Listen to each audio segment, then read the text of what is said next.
the three of you, your boots crunch into the sand of the desert. And as you begin looking around, Naya is not with you. What? I'll look to the left and right and be like, what is going on? Yeah, you glance around. She's not here. Something must have happened with the teleportation. Are we sure she stepped on it? I thought she was coming.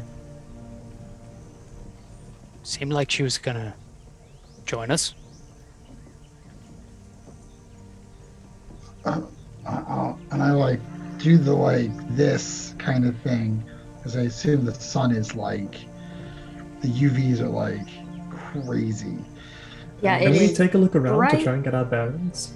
Sure. Yeah, you look around, and Tahti would probably know that the any teleportation sigils will take you basically to like the base of Stanford, the capital city of South Simiral.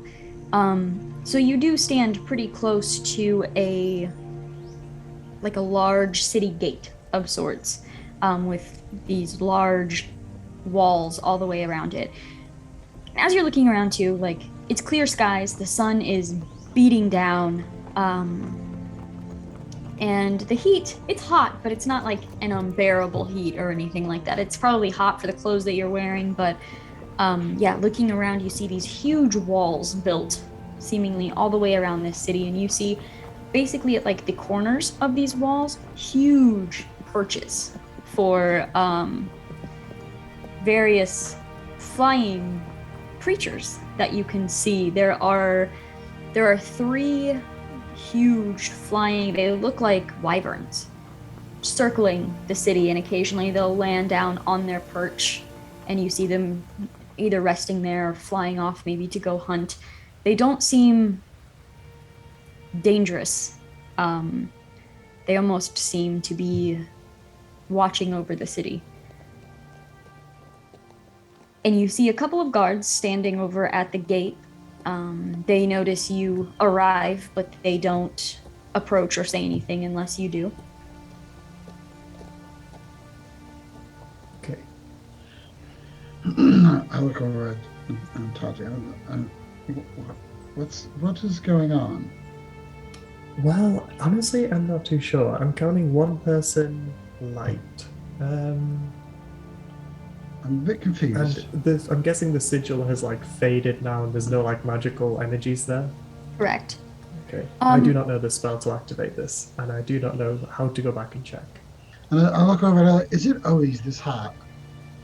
Yes, always this hot. You see Tahti like take their bag off their like large backpack, and you notice Tahti has been wearing layers. So he just sort of like strips out some of the layers. His clothes are a bit still very long because as they waft in the breeze, as they waft around as he walks, it creates a breeze to cool him down. So in many ways, it's cooler than being naked. He just sort of takes a couple of layers off, puts them in his bag, and puts the bag back on. Ephraim will take his scarf off, which is very large, but it's like not like a scarf. It's like, like a light material almost, like a shawl almost. And he like turns it and like kind of like ties it around his waist like a sash almost. Because it's gonna be a little warm for that. Barth is just suffering through it. Because he has nothing to take off unless you want to walk around with a naked halfling. Oh, No one has the like gust of wind cantrip, do they? No. That would be really handy about now, wouldn't it? yeah. And you would know that, I mean, you could probably get some better desert gear in the city if you wish to. But yeah, as you're standing here, there is a little bit of wind occasionally, but all it does is blow sand everywhere. So. Oh yeah, it could be worth getting some goggles, maybe. That might be worth investing in, if anybody has any money. I was about to say, I mean, I'm wearing sunglasses at the moment, so like it's like protecting me somewhat from like Appropriate. seeing. So Barth turns to Tahti and asks him if this is the center of the operation that is doing all this bad work, or do we still have to investigate where it's coming from?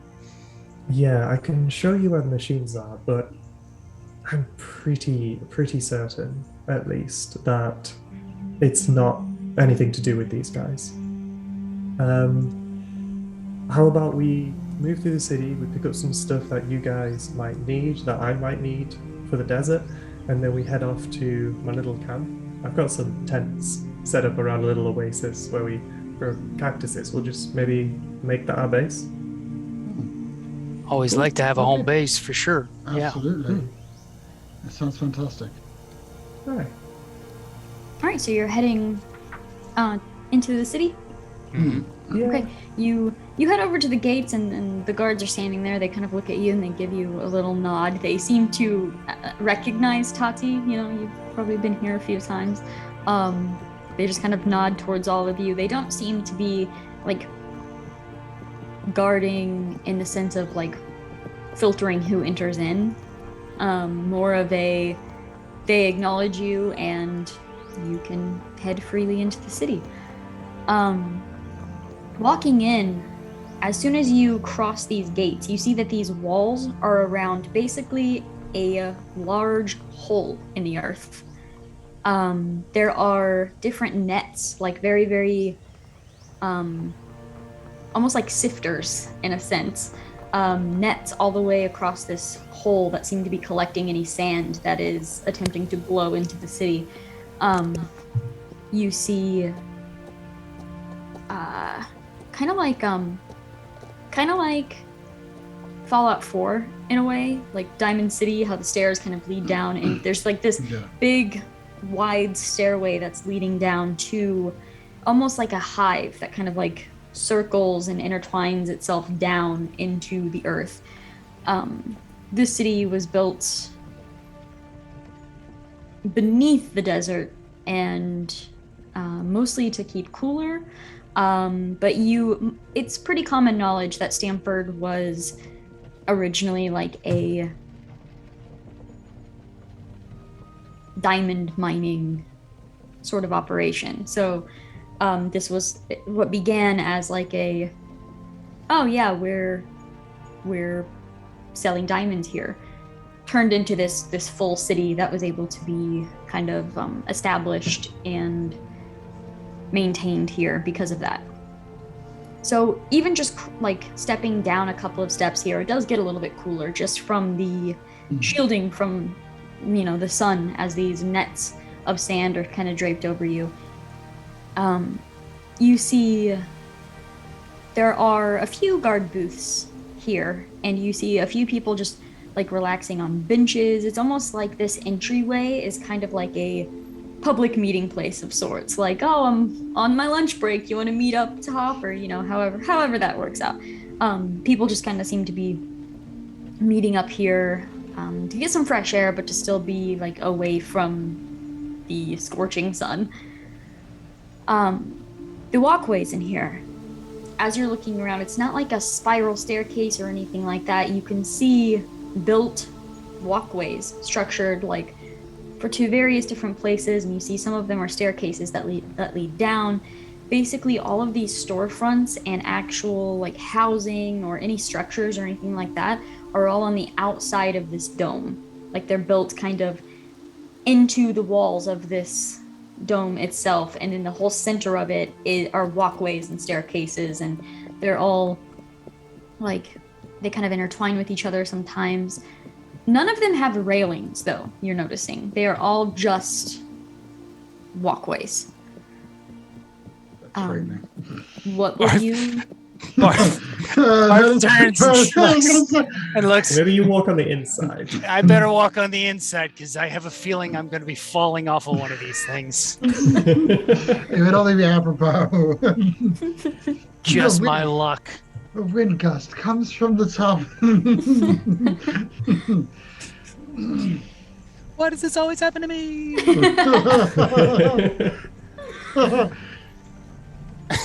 Okay. I'm going to go over to the guards and I'm going to introduce myself and say, hello, gentlemen. We just arrived via teleportation.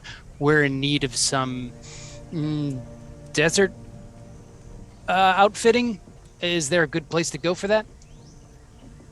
Sure. We talking clothing. That'll be third level down. Third level down. And, rations, sort of desert living outfitting.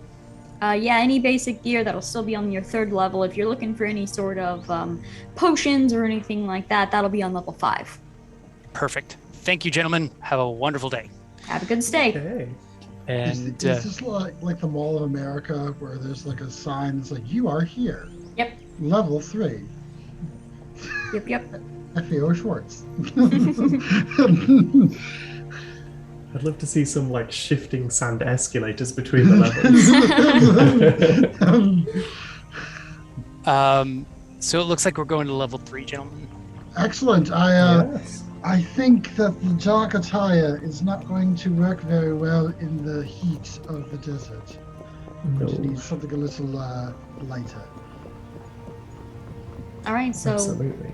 as you find yourselves walking on these walkways that are built here, you thought you would have to like focus on balancing a lot more, but as you're walking, you don't find yourself to be afraid of like falling off at all. You find yourself actually very steady. Even though there are no railings, you're confident you could probably like sprint across this thing if you wanted to. You don't feel unsafe. And as you're kind of walking down and around, it seems to be the second level is like a housing district. They're small homes. It's not like slums or anything like that. It's still, there's not much to not be maintained. It almost just looks like smaller homes. And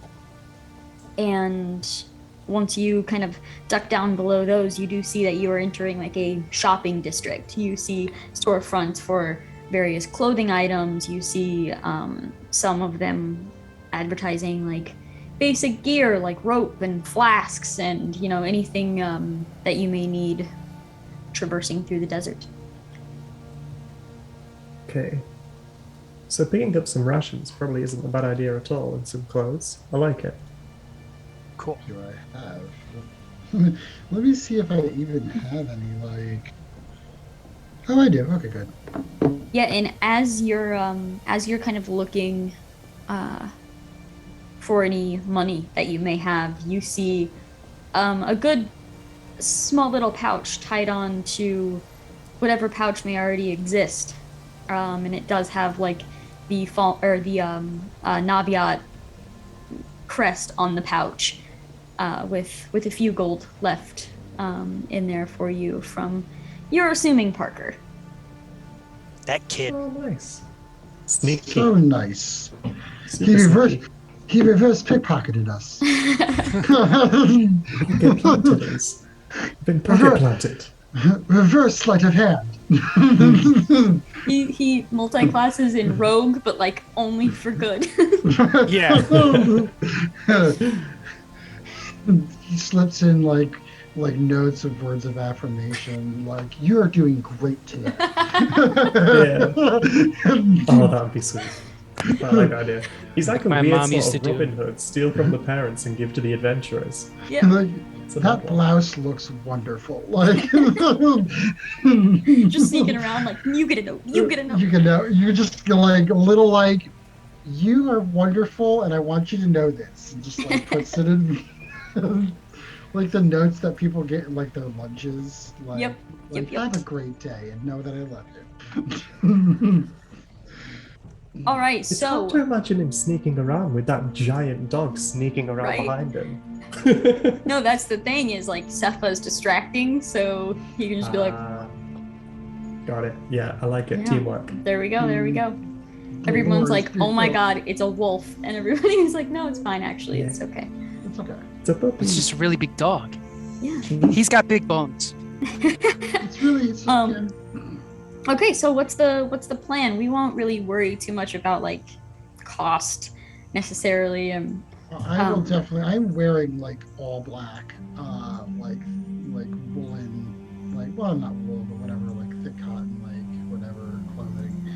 And I'm just like, I'm gonna need to do a little more sheer, I believe. Could you possibly point us in the right direction, Tahti? Yeah, absolutely. And I say, follow me, and we go to the place. Yeah, you head over. There's like one major like clothing shop in here, and you would be able to kind of look through, find whatever clothing would work best for you. What does your desert attire look like? I'd probably get like some light grays and like purples or like lilacs or whatever would still be fitting my aesthetic. And it's kind of that like trying to like from like linen, I guess. Okay. And it's like some linen pants and like a tunic, and I'll keep my scarf as a sash. And maybe like an over jacket, I guess, that has like a hood that could keep the sun maybe at bay a little bit. And I'll keep my like large like kind of boots that come up like to my knees, which I feel like that would be great still for trudging through the sand. Mm-hmm. I think Barth is going to go to like a salesperson and be like, listen, I've never been in the desert before, but I also want to look good. So if you could outfit me out with what I'm going to need that is not over the top, I would love it. And I think he gets like sort of one of those like a vest of some sort with multiple pockets. He's probably got halfling-sized cargo pants, and like some cool boots. But I think the piece de resistance is some sort of like a straw, like cool cowboyish hat that he'll have that will cover both his neck and his front. Perfect. I feel like I'm going for like goth Rick O'Connell, honestly. Okay. Is what I'm like really like. It's like desert wear and like a little bit of leather and like but like light and airy. So and purple. Yeah, like purples and grays and like what I mean. Still kind of darker, but like light, like so that the sun doesn't really kill me. Right. More purple, light purple than gray, but like like a light purple shirt and like Yeah. Is Tahti good to go? Or Tahti's good to go. Tahti's going to get some new boots because you always need good boots when you're walking on slippery surfaces like sand. But yeah, just carrying around the same thing. Awesome. Mm-hmm. So you get outfitted in your new gear. Is there any? You said you wanted to get some rations. You could easily do that as well. Are there any other supplies you would like to acquire here? It most would be likely good to is get spare promotion. water skins because if yours Yes. bursts or something, it's always good to have a handy second. You would be able to find they have two never-ending flasks Okay. that you could put the majority of Parker's money together to purchase if you would like. I think we should do that, definitely. And they're actually like they're pretty cheap here compared to other places. You assume they're pretty well stocked in that department. I gladly. I think that's a brilliant idea. Absolutely, and I like take the money out and like whatever I have left. I'm like, who am I? Who's buying it? Yeah. I think we all. Yeah, there's two of them here, so you can. I mean, it's never ending, so it's not like you're gonna run out. But you can. Do you take both of them or just one to carry with you?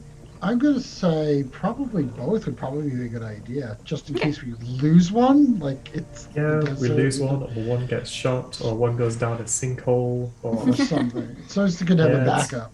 Perfect. yeah. Um, are there any other potions or any items specifically that you kind of Yeah. wanted to look around for? I would definitely want to get some like healing potions. I mean, I think a few of us have like healing word and stuff like that. I do. Yeah. So, but you I never think healing know. potions are still not a bad idea. Bad Okay. idea. I'd Yeah, love to go see an alchemist. You begin looking for healing potions, and you do not find your typical healing potions. But there are healing potions that, like the sign says, Birkin's Ultimate Healing, and you can see there are 3 still here. They're pretty large, like maroon vials, and they have like these swirling sparkles moving up and down the vials as well. There are 3 of these in stock. These are a little pricey. Did you have any gold on you? Yes, Previously. I have 232 gold. Okay, good. I will say Parker's money paid for the clothing and probably the water skins, but anything else will have to be your own gold. These are 50 gold apiece, and there are 3 of them here if you are interested. I will buy all of them. Okay. And I will give- tell you how much they heal if you use one. Okay. I will give 1 to each of us. Cool. All right, so you all Thank you have a very healing much. potion. Do we have anything else? I think I'm okay. I think we need to head to this oasis. What time of day is it? You left in the morning, so it's probably not even like noon yet. Okay. But yeah, you have your clothing, you have now some healing potions, you have rations. Does anybody have like to hold everything? Does anybody have like a knapsack or like a satchel or anything to put like all this in? I have my backpack with me. Oh, Yeah, all right, I've got a awesome. backpack. You want to head out and start heading for your camp that you have set up? Yes. Okay. As you're leaving, you climb up those steps and you're exiting out of the gates, and one of the guards say, "I'd be careful out there if I were you." Why is that? Been a lot of sightings of those giant insects. I think they're angered by something. You said giant insects. Yep, Like creepy crawlies, many legs. those are the ones. Like giant, are we talking like the size of a fist or the size of a building? At this point, he kind of like glances up at one of the wyverns that's like perched, and you see a pretty decent like scratch mark all the way down one of their Oh wings. lord. Giant, like wyvern size, probably. I look over at Tahti. Giant insects.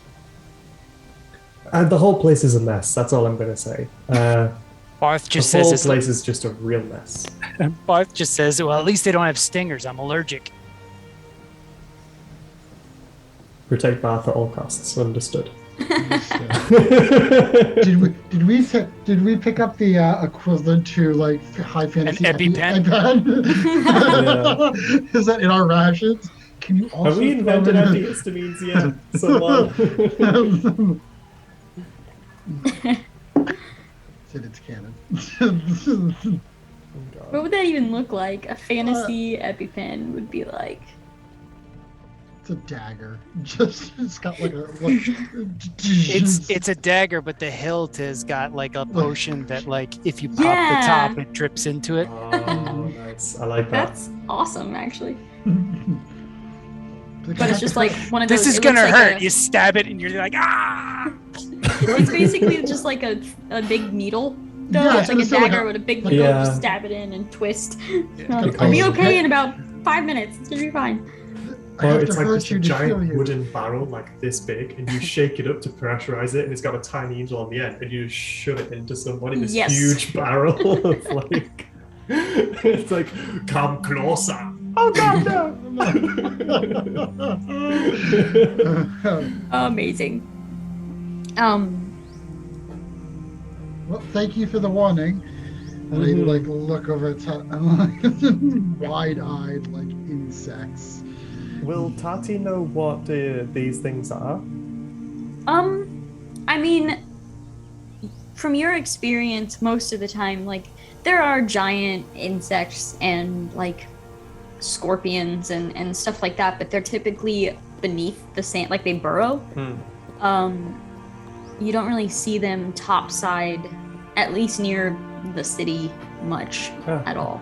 But so it could literally, as far as Tati's concerned, be any number of giant insects running amok. It could be the really dangerous ones, or it could be the really slow caterpillars. We'll just find out. Let's hope it's slow caterpillars. Please be caterpillars. Please be caterpillars. Yeah, please be caterpillars. And it just like no Caterpillars more can scratch like that? I hope not. No. I don't think so. We just made caterpillars 10 times more terrifying. Okay, so Tahti leads the three of you deeper into this desert. You can very, very faintly, probably actually only Tahti, could feel the occasional rumbling of the drilling far off in the distance. Like, it's just because you know what you're feeling for. It's not really noticeable from anyone else, but it just bothers you. Your whole demeanor changes when you feel it. And eventually you how far away was your oasis from the city proper? The walk itself is like 10 or 12 kilometers, so maybe about an hour's walk. Okay. Yeah, easy enough. Then you make it to this campsite here. What does it look like? What are they approaching? So it's not awfully big. It is very humble. You just see like so the first thing you'll notice is the shimmering of the water evaporating into the oasis, because it's quite a large pool of water. And as you approach the camp, you'll see the tops of these little triangular tents peek over the horizon. You'll count 3 tents, one for me, one for the person who also used to live here, and a spare tent which is just general storage of like just general goods, pots and pans and things like that. As we come closer, the variety of shrubbery will make itself apparent to you. We do try and be as self-sufficient as we can, so it's a lot of small edible cacti, small edible ferns, things like that, and whatever else will take purchase in the soil, which is very loose. Yeah, the campsite itself is, although no one's been there for a while, it is still a bit of a mess because we're not particularly tidy people. So there's the occasional rug just thrown out onto the sand to dry out, a couple of like camel hair sheets that have been very crudely woven together. Nothing awfully fancy, very humble. Yeah, and you come across the scene as you're approaching. Tahti probably just walks right up. What do Barth and Ephraim do? I go, oh, this looks very homey. How long have you had the oasis here? I'm not here. It was here before I was here. I don't know if it's natural or not, but it's been here a while.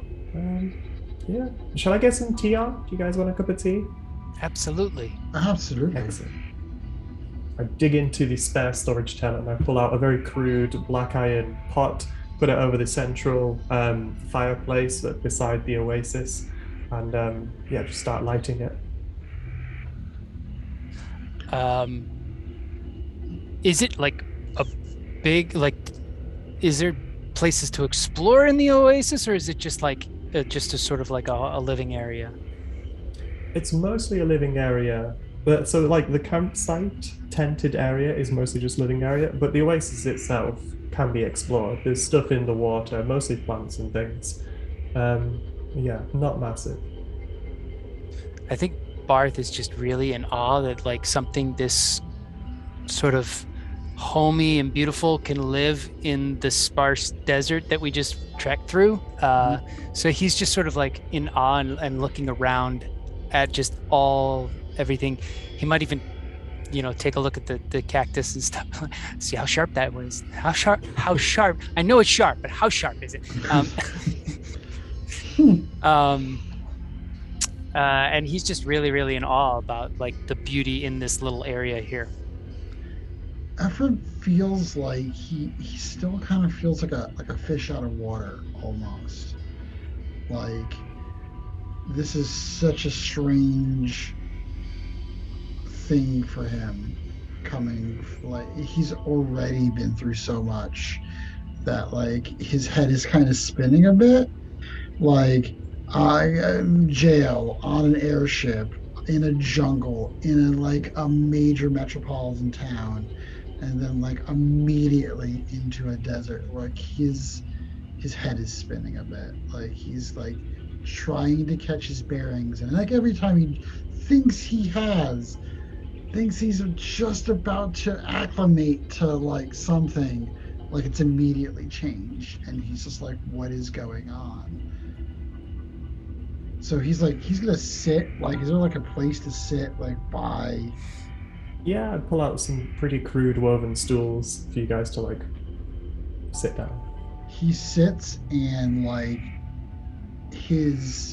I guess he would say his like whoopee, his comfort blanket. He like apparates his pistol and kind of like sets it on his lap, and he like kind of starts talking to it a little bit. It's almost like worry beads almost. It's like the thing that he uses to calm himself down in like times of anxiety. It's quite funny for this to be so comfortable for Tahti finally getting home. Must be really spinning you guys. Yeah, and I'd say you'd probably notice that too, like as you walk over in your home and you look around and you see Ephraim kind of sitting there examining the gun that just apparated into his hand, and then you look over at Barth, who's poking a cactus, and it's like, ow. That's really sharp. Very sharp, very sharp. Yeah, you can just see how out of place they both are. Yeah, okay. Maybe tea was a good idea. Get that boiling, help them relax. Maybe a familiar flavor like chamomile or peppermint or something would do them some good. Mm-hmm. Delicious. Yeah, you make some tea, you kind of usher them both over, and do you have cups? I have 2 teapots, and I begin aerating the peppermint tea between the 2 pots as I approach. And I set them down in the sand so they stay hot, and give a cup to Ephraim and a cup to Barth. And I say, bourbon whiskey, not so risky. I each pour them a cup of mint tea, pop the teapots away. Thank you. I put the pistol away. It goes away, and I grab the tea with the same hand. Like it's almost like instantaneous. Like I'm reaching for it, and like the gun just kind of like goes away, and like I grab the tea at the same time. That's pretty cool. Yeah, Barthel sat down and take the tea in his hand and just sort of sniff it a little bit, just like let it waft in, just smell it, take that soothing peppermint feel and let it just marinate and calm him down a little bit. Perfect. Ephraim will take a sip and cross his legs and look at Tahti. So what's the plan? I'd love to tell you if I had one. My previous plan was always just throw myself at it, get rid of as much as I could, and then hope it didn't come back. And of course it would come back, so I'd throw myself at it again. Didn't really do a great deal of good. In fact, I might even say it exacerbated the problem and made it worse, because every time they came back with more men's, more guns and more machine to protect the men and the guns. So, I'm not sure. Ephraim will go, so what do you think is the end all be all? What is it the most that we can do to stop this? It just seems like it's forever.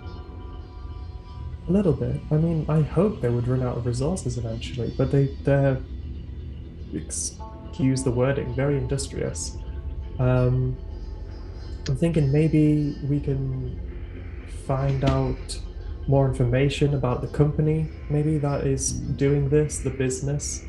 Maybe we can head to higher ups and appeal to their better nature. I was Maybe going if we to blow it say- all up in one fell swoop, it would be too difficult to rebuild, so they just won't. I don't know. Do we know the name of the company that's doing this? I don't think I will, unless Carrie can tell me differently. Um, I don't think that you've probably seen some symbols, but I don't think you have like a word for the company. Um, Not yet. Could I draw Anyway. the symbol in the sand? Sure, yeah. And I will say, Ephraim can make a D&D. Investigation? History, maybe? No, History? I'm just gonna have make an intelligence roll, Ephraim. Intelligence. Yeah. Come on, baby. Oh, that is not. Oh, I just had my modifier. Yeah. It's a 19. Okay. So Tahti draws the symbol in the sand, and you're looking at it, and you've seen that symbol before. By looking, you kind of stand up and turn to look at it from Tati's perspective. And, as you're walking, the symbol turns, and once you see it, like, in the proper way, this is the Sluthvanian symbol. This is the symbol of the air realm where you were imprisoned. And I look at that and I go, that's the symbol of the prison. Will this have been a symbol on the airship? Probably somewhere. Depending on how Very cool. closely you paid attention to any of the guards, you may have seen the symbol on their attire, but I'll leave that up to you if you're like, oh yeah, that was on the guards. Like, if you No weren't paying way, attention, Tati's a great, big but dummy. I'm pretty certain I was a gecko for most of that stupid suit. Pretty certain. I would not have seen it at all. He's not very aware. And I go, that's the symbol of the prison ship. It is? Yes, I'm gonna butcher this. Sluthvania is, I guess. Sluthvania, yeah. The symbol of Sluthvania. That's the company or the organization that put me, well, not my brother, but that is the company that made the airship. So I believe I didn't know this. But that does, yeah, that answers a lot of questions, doesn't it? yes, well, I mean, we could do one thing. We can do a two-front. Set some maybe explosives if we can get our hands on them, and set them on these machines, and then try to go maybe speak to their better judgment. And if that doesn't go well, there is always a plan B. I like it. Or at least threaten them, saying, well, we're trying to be diplomatic, and if that doesn't work, well then, fingers on the trigger, so to speak. Tahti, looking at the third tent that has supplies and stuff, are there explosives in there? Probably not. Tati's Okay. not very... Oh. Doesn't really plan ahead. Arth stops and he's like, wait a second. And he runs over to his backpack and he starts rummaging through it. And he pulls out the box that he found in like the captain's quarters. in the very first episode, and he runs back over and he goes, I don't know what it does, but this is apparently makes a big bang. And he like opens the lid and it like pulls out the instructions. I think I still have them. Explosives. I have to figure out if I still have them. It's a hand grenade of some sort. Yep. Is it a big one? Oh, It's pretty big. It's a pretty good size. It's still not gonna focus. It says, that's who knows what this this is gonna do. It's just a grenade. Like that's basically what it says. Yeah, I don't think I actually sent you stats for it. It's just you just found a grenade. I found a grenade. So I've got the explosives taken care of, Tahti. Excellent. I don't know what it's gonna do. With your map, are there consistencies of maps? So now, if someone was to play in the jungle that we landed in, would they find a massive crashed airship? Yeah. That is so cool. I love it. Yeah, it is all the same world. And I look at it and I go, well, explosives, check. That looks promising. Yeah, I bet that'll do the trick. Mm-hmm. Yeah, I'm game to use it on whatever. I was just waiting for the best time to use it. Mm-hmm. And then now second part, diplomacy. Astros. So it looks like we need to go find said individual who is in charge. And give Moses a kick in the pants, maybe. Do we know where this company is centralized? Well, I know where their factory is, or their machines, and I know that there are buildings there. Probably housing some sort of like planning people. I guess that's where I would check first, but Well, I'm not sure. So, I mean, how are we going to do this? Are we just going to roll up and be like, take me to your leader? Well, I mean, we could maybe at night, maybe we could slip the bomb in somewhere. So do we go at night, maybe slip in under the guise of the stars and place the bomb on a machine, and then in the morning go and talk to whomever is in charge? Well, it's a grenade, so It'd have to be last minute, throw it. yeah, it would have to be like pin, pull, and throw, I believe. So maybe like somebody waiting there to set explosive as we talk, and if the talk does not go well, then some kind of signal. Maybe if the talk doesn't go well, we just return by cover at night and blow the whole place up. That is a good plan as well. I am up for anything. Bring the chaos. Well, why don't I show you guys where they are first, and we can sort of get a better idea for the place. Sure, that sounds good. I'm gonna put the grenade back in my backpack. Slowly. Just in case. Just walk real steady, don't trip. All right, so we put the grenade back in the box, back in the backpack, and we finish our tea. Mm-hmm. And we begin heading toward these machines. I'm game. Okay. Cool. Yeah, with Tahti leading the way.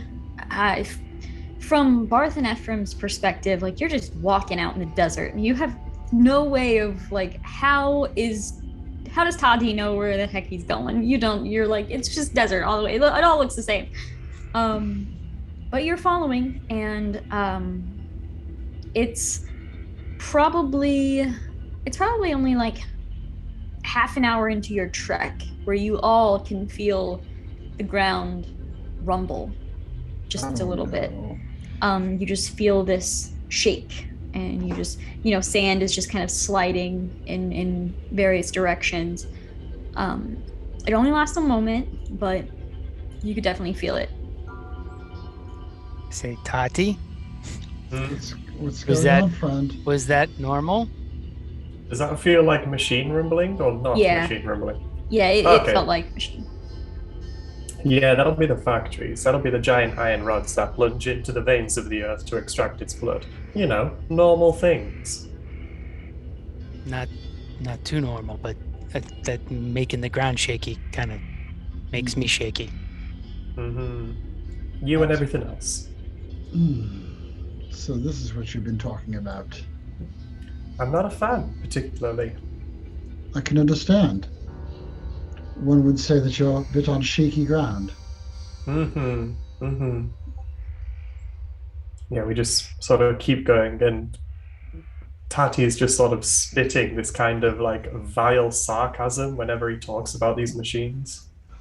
Yeah, which is like every like 30 minutes or so you feel this tremble seemingly from these machines.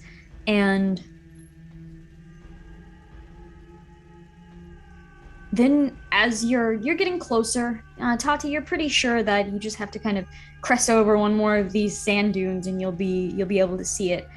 But as you are walking, you feel a slightly different rumble beneath you, and it's not quite in the like 30-minute interval here. And so I will have the three of you make a perception roll to see how much you gather from this.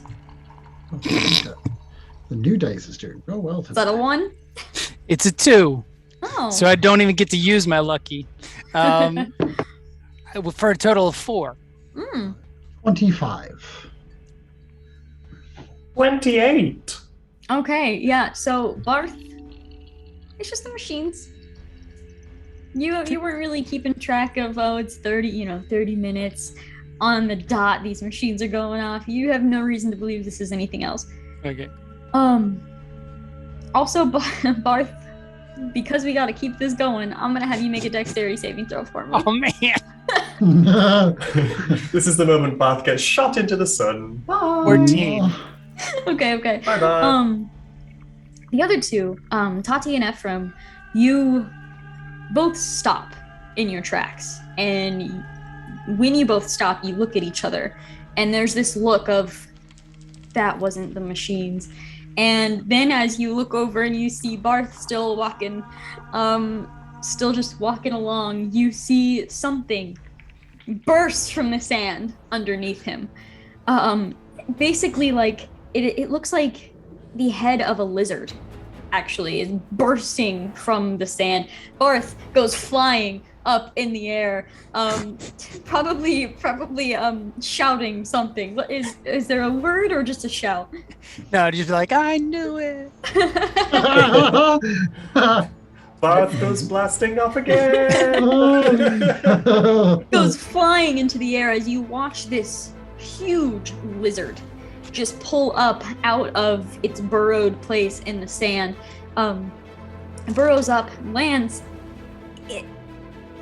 It turns and kind of looks in your direction, and you see its mouth open as this bile is like just building up inside of its mouth.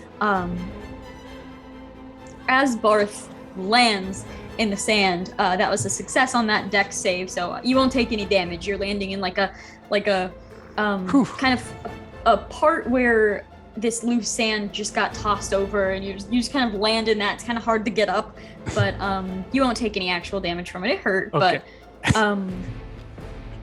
and as this lizard turns and looks at Tahti and Ephraim, it almost like lets out this kind of hiss in a way, and you just see this bile building up in its mouth. Go ahead and roll some initiative for me. Oh, good. Here we go. Giant lizards are our friend. Seriously, everybody needs to watch Dead Planet Mothership from Okay. Todd Moonbounce. I just finished it last night. Seriously, I'm gonna tell everybody to watch it because it's Is so that good. good?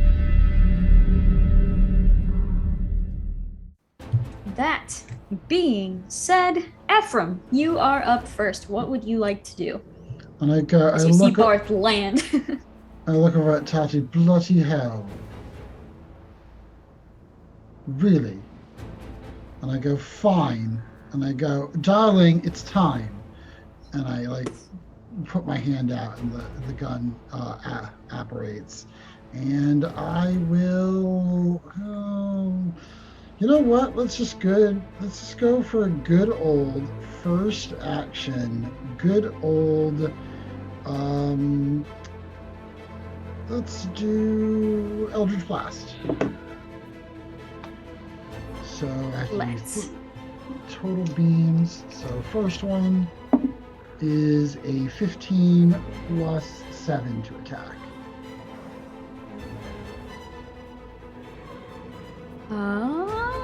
That'll hit. All right, that's my first beam. Second beam is a 5 plus 7, so 12. That just hits. Okay, third beam is an 11 plus 7, which is 18. That'll hit as well. So let's do some damage. I will do. These are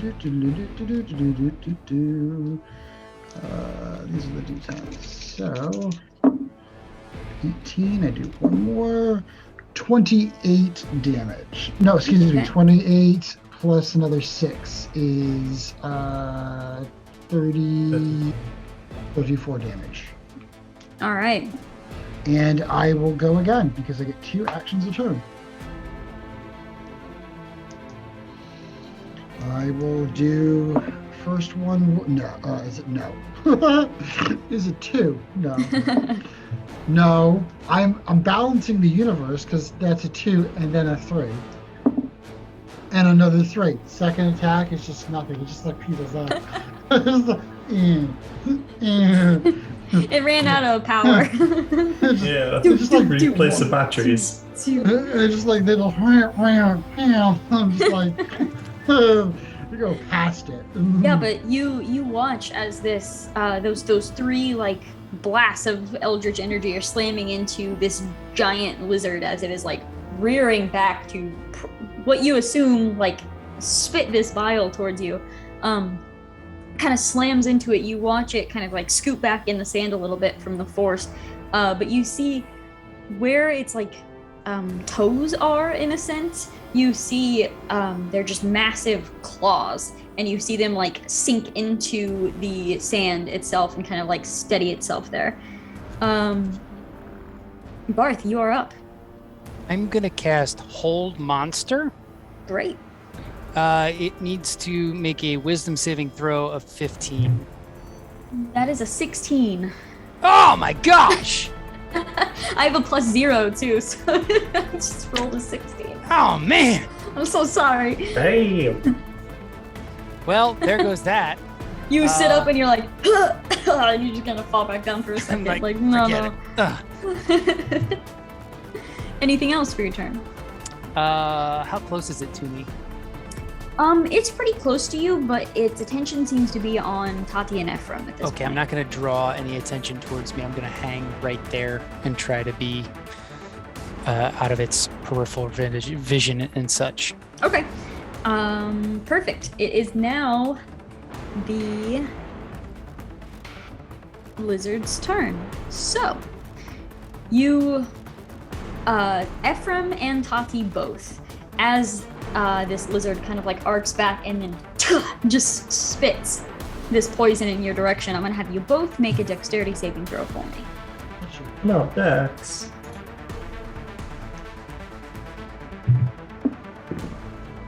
Okay. I got 18. Okay. 8.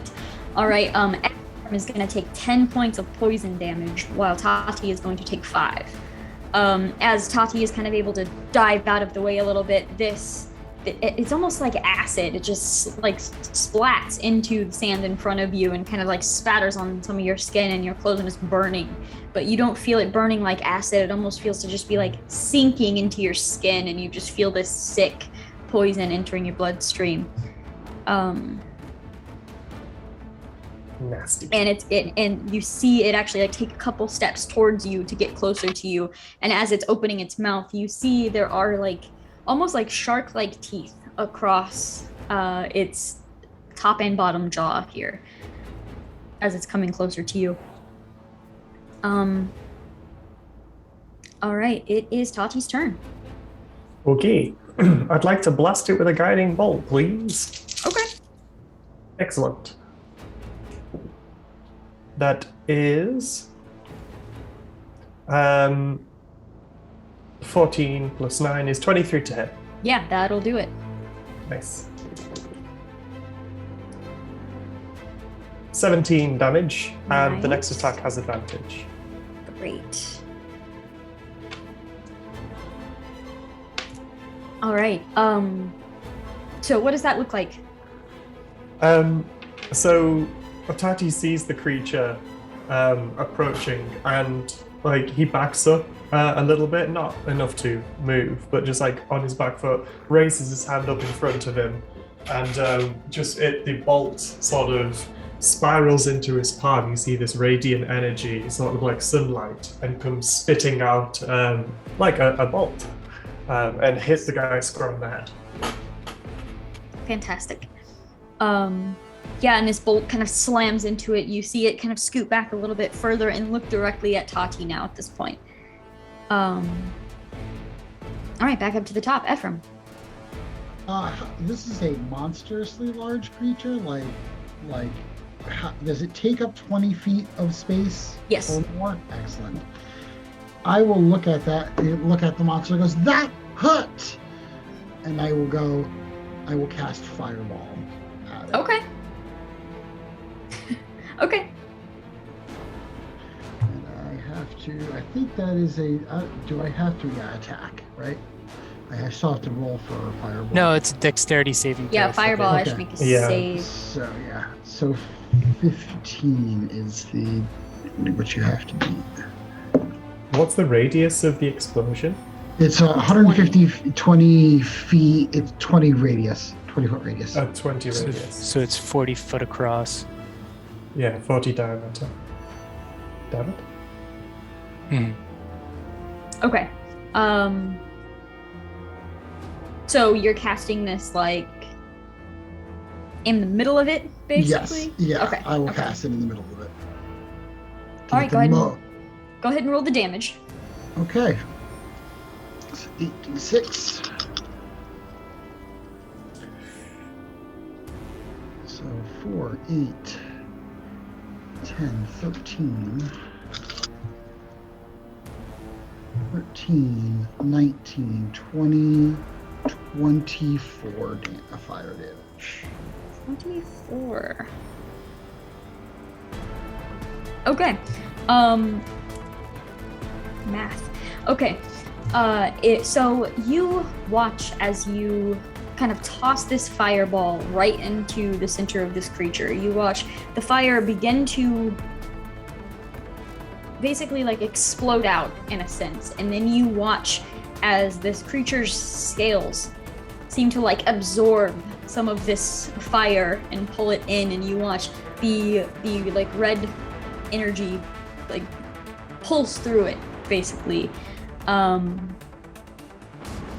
It didn't seem to hurt it. Okay. Well, I go, well, that didn't work, but I know something that will. And Eldritch Blast, because I get 2 actions a turn. So Do you get 2 spell actions a turn? I don't know how that works. Eldritch Blast is a cantrip, though. It is You can only a cast one Okay. leveled spell a turn. Yes. Okay. Right. So that is a natural 20 on the first. Nice. That is, nope, a 2 on the second. And that is a, let's see here, so 21 on the third. Okay, so roll that crit damage first. So 2d10. Right. Well, actually, it's 1d10. So the first one is a 9 plus, 9 plus 3, which is 12. Is that doubled? Yeah, so 24. 24 on the first one, and then the second one is just a regular one, and that's a 4 plus a 3 is another 7. Great. All right, yeah. So you say, but I know what will, and then like 2 of these Eldritch Blasts slam into it, and you do see the Eldritch energy like kind of like picking away at the scales. You do notice those spots where you hit it first. After absorbing that fire, those scales seem to be like almost healing in a sense. So that is something that you notice, but you hit with 2 more of those Eldritch Blasts after that. So I'll look at everybody and yell, "No fire!" okay, Barth, you're up.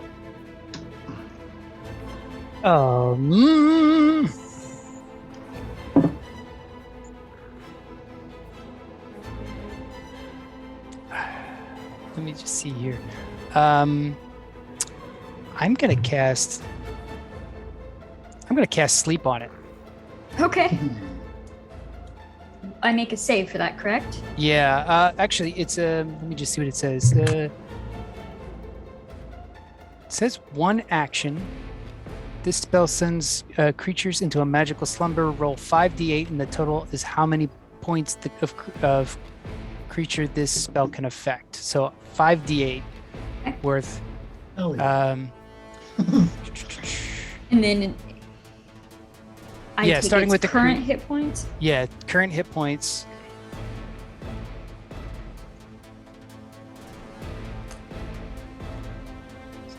Uh, 23. So if it has more hit points than your spell, it has no effect. Let me just see here. Subtract each creature's hit points, the total before moving to the next creature with the next lowest. A creature hit points must be equal or less than the remaining total for that creature to be affected. So let's say he rolls 70 and the creature has 60 health. Then you subtract 60 from 70, you've got 10 left. Those 10 move to the next closest creature. Right. So you could, if there is I'm enough putting left all over, put one of them- 23 on this creature. But if he has more than 23, he's still up and going. Yeah, and he does have more than 23 currently. All right. Perfect. Barth is being as useless as usual. Just shoot me into the desert again. Barth is trying his best, okay, guys? Sometimes you just need to give him a break. You're doing your best. Exactly. Oh, I love it. All right, it is the lizard's turn, and at this point, focused on. Well, you did hit it. I'm gonna roll a d4 and see which one of you it is focused on. A 1 or a 2 will be Tahti, a 3 or a 4 will be Ephraim. That's a 3. So, Ephraim, you watch as this lizard's mouth opens up. You see like the poisonous saliva just like streaming from top to bottom, and it lunges towards you and is going to attempt to bite you. Hey. That is a 21. Oh, I have a 14 armor class. Okay. That's gonna be 7 points of piercing damage, and then I'm gonna need you to make a Constitution saving throw for me. Sure can. Constitution save. Come on, baby. Yeah, that's not 20 plus con, which is 22 altogether. All right, so you're actually able, it bites down onto you, but you're able to kind of pull your arm away before any of the poison can release into your system. So you have pulled away, but it is just sitting there fully focused on you, and you hear that like hiss and that gurgle of the bile kind of building up again. Tahti, you're up.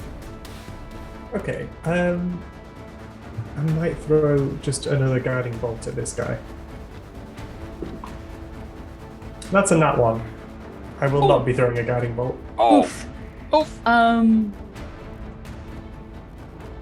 Okay, so we'll say you're attempting this spell, and as soon as like this lizard almost like recognizes what you're doing, he was hit with this before. He was. his head just like pushes over and kind of slams into you, knocks you over just a little bit, so the spell just goes wide, and the lizard is now focused primarily on you instead. Dang. Ephraim, you're up. I go, I'm not afraid of you, you giant gecko. I'm going to turn you into a pair of boots. And I will actions. I will gonna keep on with the Eldritch Blast. Why not? Why not? It's my go-to. That's what warlocks do. First one's a no-go. Second one is a natural one. I swear. Like third one is a nat 1. So only one hits. Only one hit. 3 plus 6, so 12 damage on the first. That's my first action. So let's try again. Maybe I'll get a little better this time. First one is a 15 plus 7, yes? To hit? Yeah. Okay, Yeah, the AC is 12.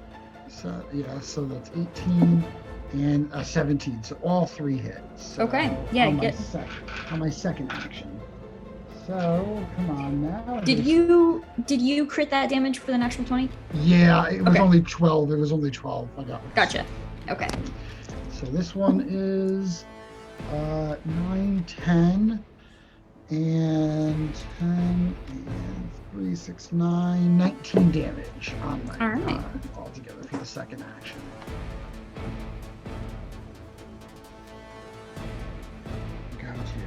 When you can't do anything else, I'll just play. Yeah, and you watch it just like eating away portions of this thing's scales too. Barth, you're up. Let's see how I can do this here. I'm going to cast Shatter, but I want to place it like in its mouth, like near its mouth, because I feel like those glands are the things that are giving us the trouble. If we can shatter the glands or hurt the glands, it'll happen. Okay. It's a con save of 15. That is a 2. Perfect. So I'm going to cast it at 4th level. Sure. Which is 5d8. And that is 13 thunder damage in its maw. Okay, something. Okay, so you do have to like run over just is it sight based? Let me check.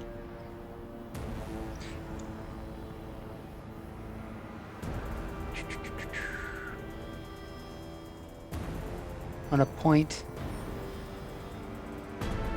Does it just say within range? Yeah, it says a point within range, or each creature in the 10-foot, a point of your choice within range. Okay, so it's cool. within 60 feet. Yeah, so you can still be back behind it if you want to.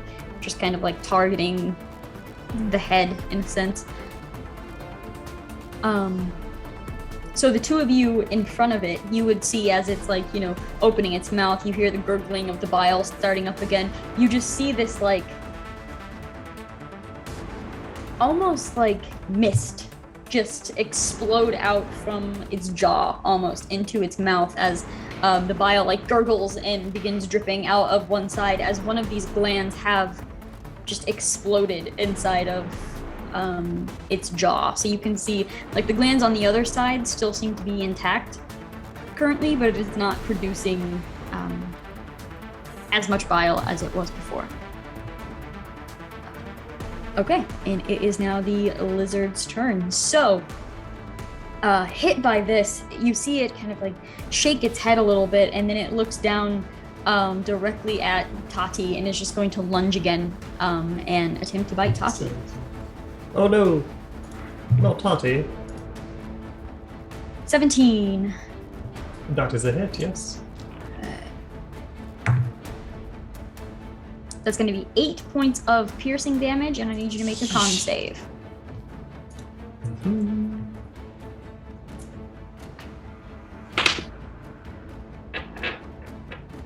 That is 21.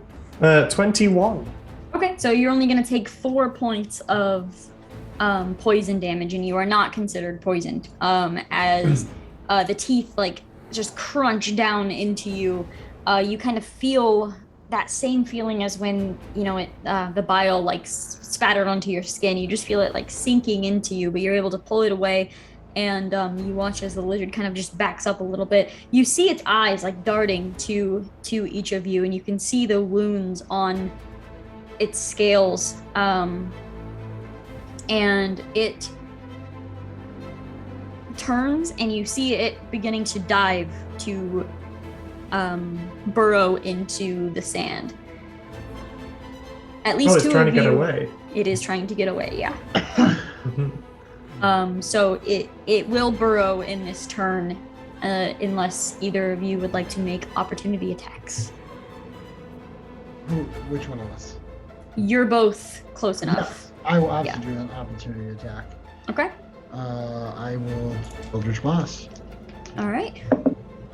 9 plus 7. That'll do it. Okay, that's the first ray. Second ray is 10 plus 7, yes, and then a 15. So that's 3, 10. Here's my other d10. Come on, there it is. 9, 10, 13 damage. All right. Oh, more than that, actually. No, excuse me. So 10, 13, 16, 19 damage, because it's plus 3 for each ray. Okay.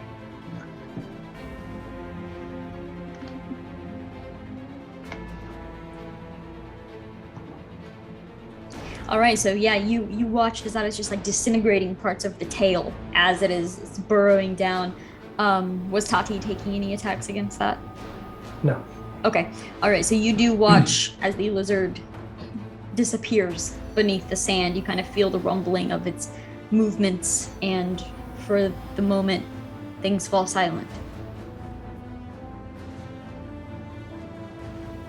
Whoa, Tahti. You didn't tell us that was going to happen. I mean, I would have if I Tahti! knew. If I knew that was going to happen, I'd tell you. I feel a little bit sorry for it, because, yeah, I don't know what that was all about. I don't feel. Do you see? No, Yeah. that hurt. Yeah. It could be. Was. It could have been frightened that If it was with- displaced by the machines, then True. no wonder. Good. But now it's also just going to live its life with all those injuries. I don't know. It's okay. We'll take my anger out on whomever is in charge of this company. Okay. That sounds fair.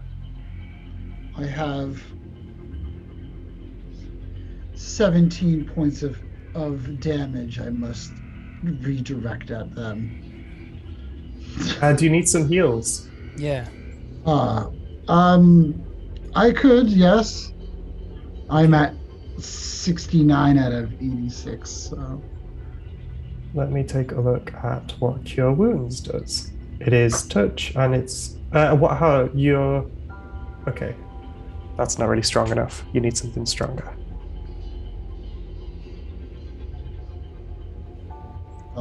Short rest. I could do cure wounds. I could do cure wounds at a higher level if we need to. I mean, I'm okay. Yeah. I'm not dying by any means. Here's of the measure. thought, because I think. Do you need some heals as well, Bath? No, I'm full. Okay. I think In that case. you and I are the only ones that took some damage. So I'll cast Healing Spirit, and my hand sort of moves over the sand, and you see the sunlight coalesce and take form into the shape of a small brown hare. And once per round, each round, we heal by 1d6 plus my wisdom modifier for however long it lasts. And I'm sure as we walk with this little healing spirit healing us up, we will eventually get back to full health. I'm happy to roll if we need it to, but it lasts for a full minute and it heals. So that's 10 1d6 plus 1s plus wisdoms. Yeah, I think that rounds. would be able to heal you up as you're walking along. And as you're walking, you're climbing up to the top of this like sand dune, and you reach the top. And as you are able to see the scene below you, you see what used to be full of machines, and what was the drill site where Tahti was discovered and arrested is now empty. You see black marks in the sand. You see abandoned tents.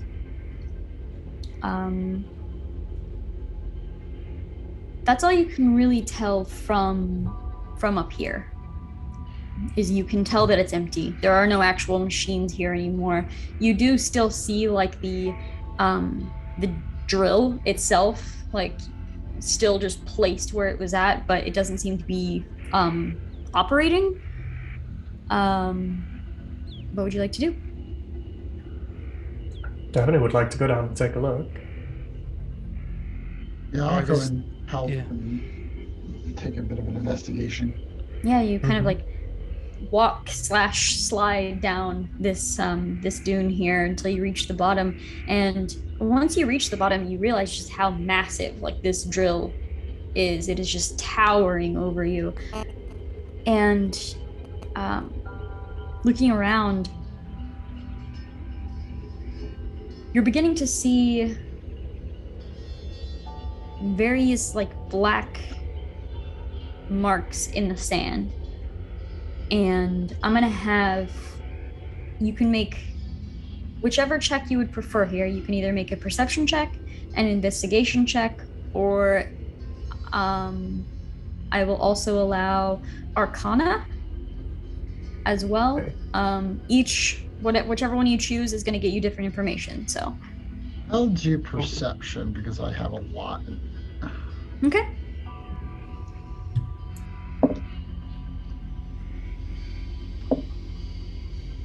Come on now. Stop that. That is a 12 plus 5, which is 17, plus my proficiency is 22. Yeah. Math, not my strong suit. I can write. Is your proficiency +5 or +4? 4. +4. 17 +4, I think, is 21. 21, sorry. Hmm. Math is not my key skill. Yeah. Barth doesn't see anything. Well, in that case, I'll do Arcana, Okay. even though I have the worst wisdom in the world. Let's see. Same here. 16. Okay. All right. So, looking around this like abandoned site, you can see. I mean, you can all clearly see like the tents have been destroyed. Pieces of them are just smashed in. You see a few of them have just. It almost looks like they have just been grabbed and thrown. You see tent pieces just like slammed into various parts of this site. Ephraim, as you're looking around, you're beginning to realize that these scorch marks on the earth seem to be in like lines, and almost lines where you can kind of make out certain patterns. And as you're kind of looking around and making out these patterns, Tahti leans down and kind of like scoops some of the scorched sand into his hand and is kind of just moving it around. And as you're moving it through your palm, little sparks of energy kind of push through it. And Tahti, you're pretty sure these are like leftover scorch marks from some sort of dragon breath. And however much you would like Tahti to know about dragons is entirely up to you. I think Tahti would only know about whatever is in the desert, so would only know of, I'm guessing, blue dragons if there are any in this desert. But Tahti Yeah. would not know of anything else outside of the desert, like Sure. if there are. Yeah, you would definitely know about blue dragons. You've probably never seen one, but you Probably would not. at least be, I mean, and you've definitely never seen one in this desert before, but Yeah. yeah, you would know desert plus a dragon equals probably blue dragon. I mean, he has to know at least about archers, chalices, and dragons, because those are the three constellations he accesses. So There you go. he has to know There at you least go. about cups and archers. Yeah. Perfect. So yeah, in that case, I will definitely share what information I have with these guys, thinking this looks weird. It's definitely from some sort of powerful elemental source. This is going to As sound it- completely insane, but maybe a dragon, but who's to So- say? More lizards. This Big time lizards. This time with wings. Yes, and angry spells. Oh, Um, wonderful. Are we talking Biggie Dragon or Baby Dragon? I ain't seen it. I don't know. I'm at Are the we- glue. Are we talking like elder dragon, like egomaniacal and intelligent? I mean, so I understand that dragons cast spells. So you've got to be pretty intelligent to like do the hand signs. I don't know. Ephraim just takes a Tahti has large, very limited knowledge on dragons. he takes like a large nervous gulp, and he goes, "That Hmm. is way outside of my purview." Does Ephraim, judging by like the pattern here, can he see where it flew off, like what the tail end of it was, and flying it Oh. off in that direction? I was actually going to ask that. Looking at the scorch marks themselves, he can definitely see like where this, breath kind of hit in various locations, but there's so many of them that it would be hard to tell which one would be like the last one. If you wanted to try to see if you could find any tracks or anything like that, that would be a different check. Yeah. No, great survival check for that. I do actually. I have really good survival, but It's whiz, so like my wisdom is pretty stout. Yeah, we've got the So- same for I wisdom. was about to say, like, if we wanted to, I guess we could like try to track it. I mean, do we want to track a dragon? I don't know. I mean, Is the biggest question here. well, I here's kinda the feel like if we get rid of the dragon, the desert is at danger again of being these machined. No, I would say, do we talk to the dragon? Dearest dragon, can we make a deal? well, here's the thing. thing. Barth is sitting there, is like, this guy looks like he's on our side. So, like, maybe we should talk to him. Maybe Plan Z, like, dragon, do you not like machines? No, We don't Listen- either. we don't either. Maybe you help us? Copacetic That sounds pretty- situation. Pretty spectacular. We to scratch me. your dragon back, you scratch ours. But in a nice manner, like with one claw, very gently. Yeah. Do you think the local settlement will know that there's a dragon in the area? Should we tell somebody? Well, they should definitely be aware. Oh yeah, Yeah. I agree, absolutely. Maybe we should just make doubly sure that they're aware. That sounds like a sensible idea. Mhm. We'll look at you and be like, "Do you know where the settlement is, so that we could warn them?" We were just there, the one we teleported into. Okay. Yeah. Wondered if we should tell them. If they know. Probably. Okay. Can I take one last look at the big drill, the one that was plunging into the ground? Does it look damaged significantly? yeah, up close, kind of getting a better view of this thing. It's definitely not currently functioning, and it does look damaged. Yes. Excellent. There are no like lights on it or anything. Mm-mm.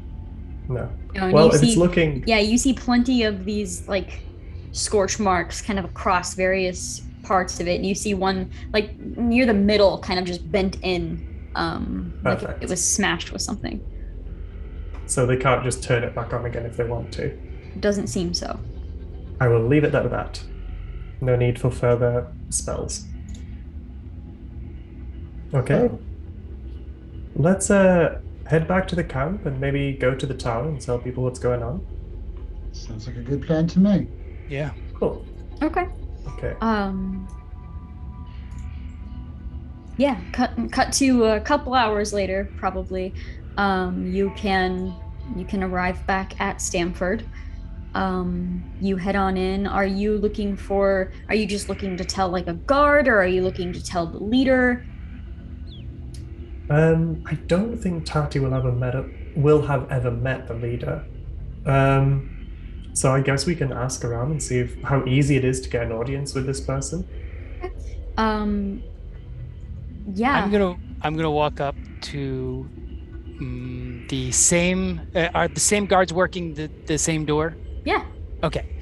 I'm going to walk up to them and I'm going to say, you guys were so helpful the other day. We got outfitted. We went on our little journey here. I have a question for you. We have found out some information that we believe the leader should know of this settlement. Would you guys be able to get us in to an audience with that said leader? Make a persuasion roll.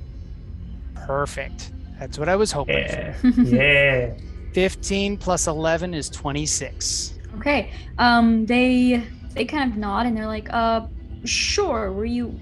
How urgent would you say this information is? It's pretty urgent. Not life-threatening in any way. We were just wanting to make him be aware of a situation that we have found out. Sure. It's yes, we will let Xander know, and Is that Xander Haynes? not Haynes. Okay.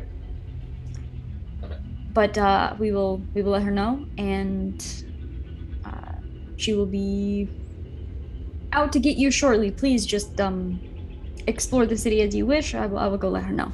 And that guard personally like heads down to speak to her. Perfect. Well, I got us an audience.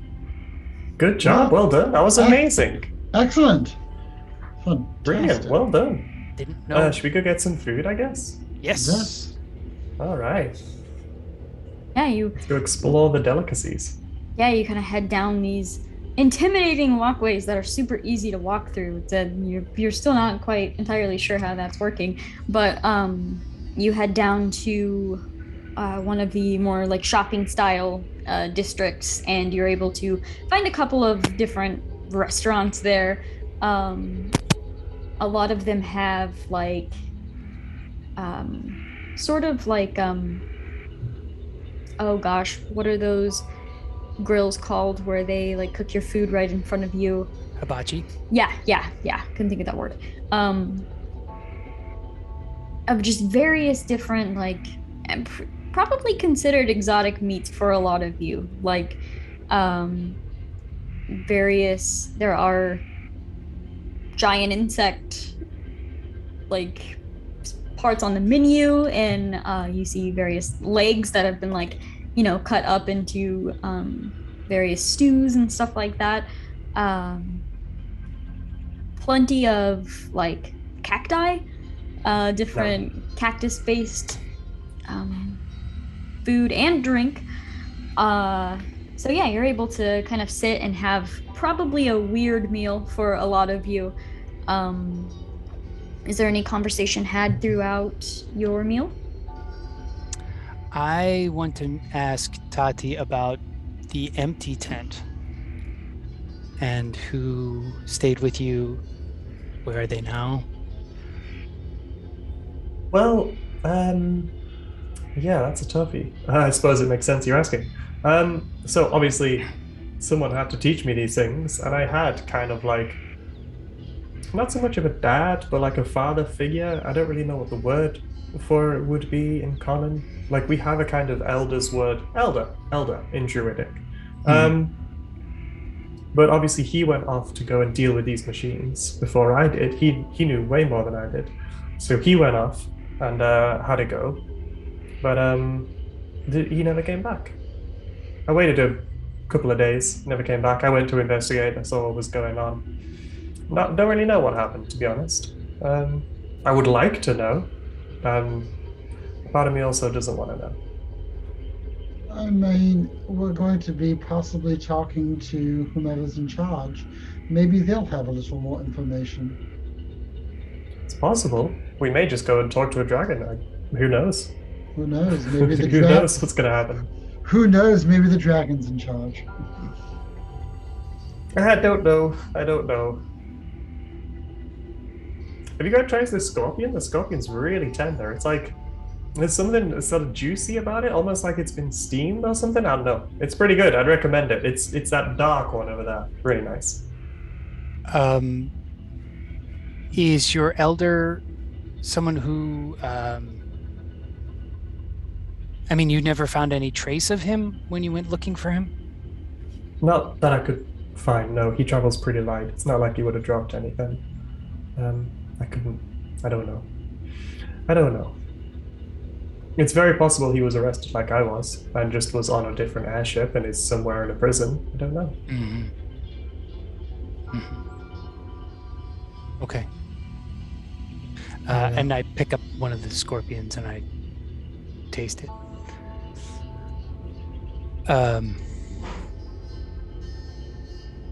Yeah. Yeah. I'm sorry I don't have more answers. I really don't know. He was here one minute, gone the next. Did anybody else try to help you with this situation?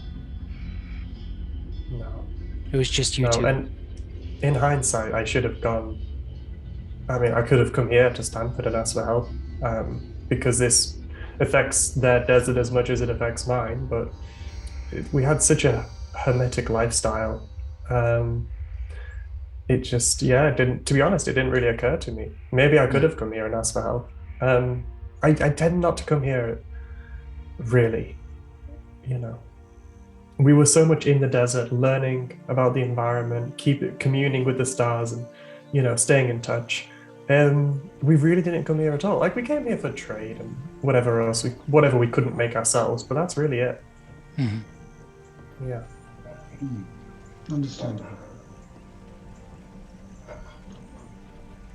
I'm trying to think if I have any questions. Like, I think that really covers it. Yeah. Sorry, I'm not too much help. It's okay. Do you think?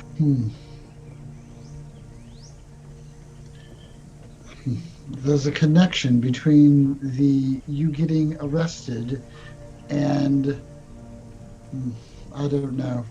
It seems like this company has a wide swath of things that it takes care of. It's unnerving, isn't it? It's like, a bit of a... if they also have some sort of police force as a part of their business, then of course it's in their interests to remove me, because then who's going to stop them tearing this whole place apart? Nobody. It makes great sense. Well, not nobody. Clearly, maybe a dragon, perhaps. Maybe a dragon. Maybe. I didn't plan on that.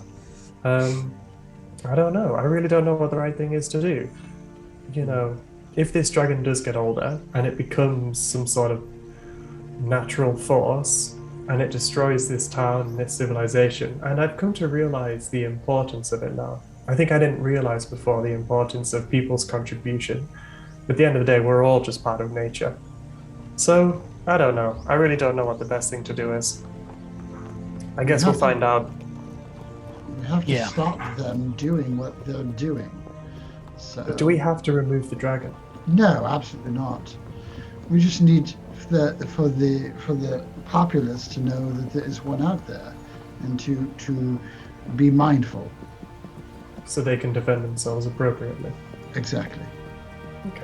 That makes good sense. Not exactly to kill it, because good luck, but just to be, a little aware of their surroundings. Mm-hmm. Yeah, of course. Well, yeah, I don't know. I'm still feeling really new to all of this. It's a little bit above my head. But thanks for coming along, guys. I appreciate the support. Absolutely. Why did you come? Well, you're a friend and you needed help. Yes. Your situation seemed a lot more pressing than some others. Absolutely. I really appreciate it, guys. You didn't have to do this, and I'm not going to forget that.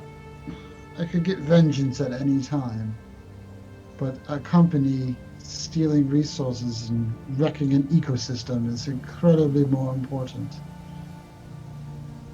I appreciate that. We still have to. I have to have a planet to live on in which to garner vengeance. So It's true. I mean, all my stuff's here. I don't know what I'm gonna. What This is am I where I gonna keep my do? things. So what am I gonna Where do? else I'm gonna put? Exactly. We don't get another one. Mm-hmm. I need ground to stand on. Mm-hmm. Yeah, as shaky as this ground is, I still need it. Mm. Mm-hmm. I don't know, guys. Anyway. At this point, someone's approaching. You see a woman with a human woman, kind of long blonde hair that's kind of just pushed back on one side, head shaved on the other, and she just walks in, looks over, sees the three of you, nods, and kind of comes in your direction. I heard you were looking for me. I'm Xander. Barth jumps up and shakes Xander's hand. I'm Barth Brooks. This is my companions Tahti and Ephraim. We have some news that we have discovered outside of the city that you might want to know about. Okay. Mind if I join you? I'll sit Absolutely. down. Please sit down. The scorpion's really good today. I'd recommend it. She sits and immediately just pulls a plate over and kind of starts tearing pieces apart and pops some into her mouth, and she's like, are you officials of some sort? Not even close. Not even close. Not really. Not in this land. Well, I mean, we are associated with I forget the name of it. Naviat. Naviat. We are associates of Naviat. We were just recently there when we've come back here on business that our friend Tahti was trying to take care of. I'm an apprentice of the Circle of Stars Druids. We're based just outside of your Right. lovely town here. Yeah. I do Anyway, not represent them though. Yes, we were investigating something for him, but while under our investigation, we became aware that there may be a blue dragon in the vicinity. At least it had the markings of a blue dragon, and we just wanted you to know so that you could be prepared. Okay. How close? Close. I don't know. I get lost in the desert. Tahti would probably know more about that. So Yeah, and there, you probably, do you have a map of this place? Yeah. Yeah, you would I probably be navigate able by the stars though. to... Right. But you would be able to give a at least a general, after kind of back and forth for a little while, give a general idea of the location scene. And she says, okay, so you didn't see the dragon, you just see the markings left over. Okay. What is your plan with this? Do you Guys. What was the name of the company again that owned the machines? Strauslund or something? Slousvania, and it is that is the like title of the like city that you were in where you were arrested. Yeah. So I would ask this figure if they're aware of the operations going on in the desert undertaken by this company. I mean, we've been notified of it, but we weren't asked. We know they're doing something. They haven't gotten too close to the city. Okay. So Tahti will just like really briefly just go over the sort of effects that they're. I mean, it's fracking, but Tahti doesn't know the word fracking. Right. What they were doing and the effects it was having, and like this species of gecko has gone extinct. And he's like, okay, so this is what's happening. So with the blue dragon, we're thinking about maybe just having a, just Parlaying? sort of seeing. You're thinking about like parlaying with a blue dragon? With a big blue dragon, yeah, essentially. How can we help, or can we help? Well, have you seen any evidence of a blue dragon in the area? No, our wyverns are pretty territorial. I think we would know. Yeah, I haven't seen anything. Is there anybody here in the settlement that would be connected to Slousvania? No. At all. We don't get many visitors here. Okay. Not even from the company? No, especially not from the company.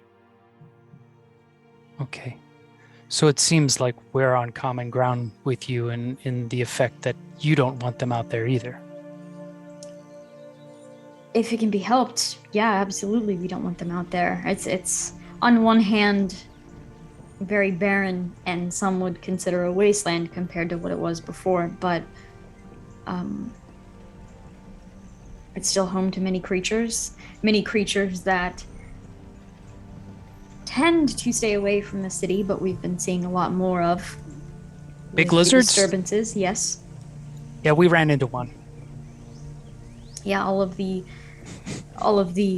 shaking of the earth that seems to be disturbing them. They're popping up a lot more and a lot closer than they used to.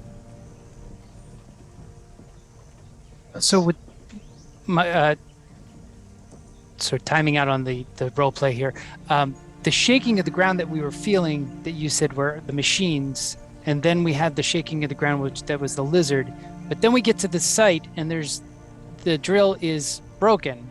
Correct. So that shaking before the lizard shaking was other lizards, or best you can guess, a different site. okay.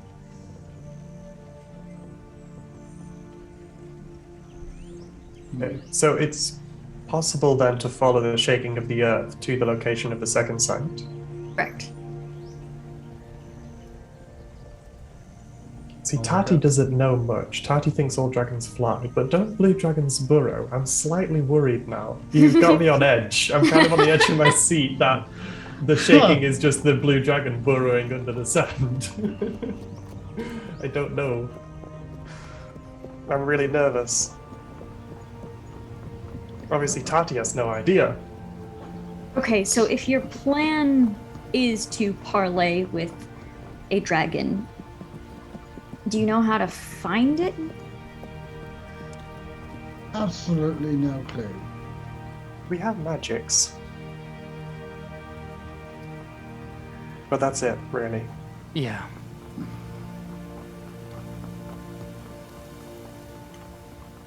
I have a possible, not solution, but something that might help. It might help you cover more ground, and it might help you have a better view of what you're approaching. These wyverns that guard our city, they were once tamed. They were once rideable. If you wish, and if they allow it,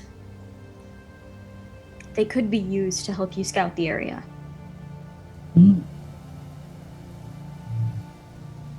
I'd be up for that. Indeed. Yeah, let's give that a go. Sounds like an adventure to me. I will say, it took the tamers weeks. Typically, you can only tame a wyvern when they're hatched. Sort of a, like ducks. The first one that they see, they're loyal to, in a sense. Mhm. So Like these, little these baby wyvern imprinting. yes, Adorable. these were tamed when they were hatched, and when they grew to proper size, they were rideable. So I don't know if you will be able to convince them to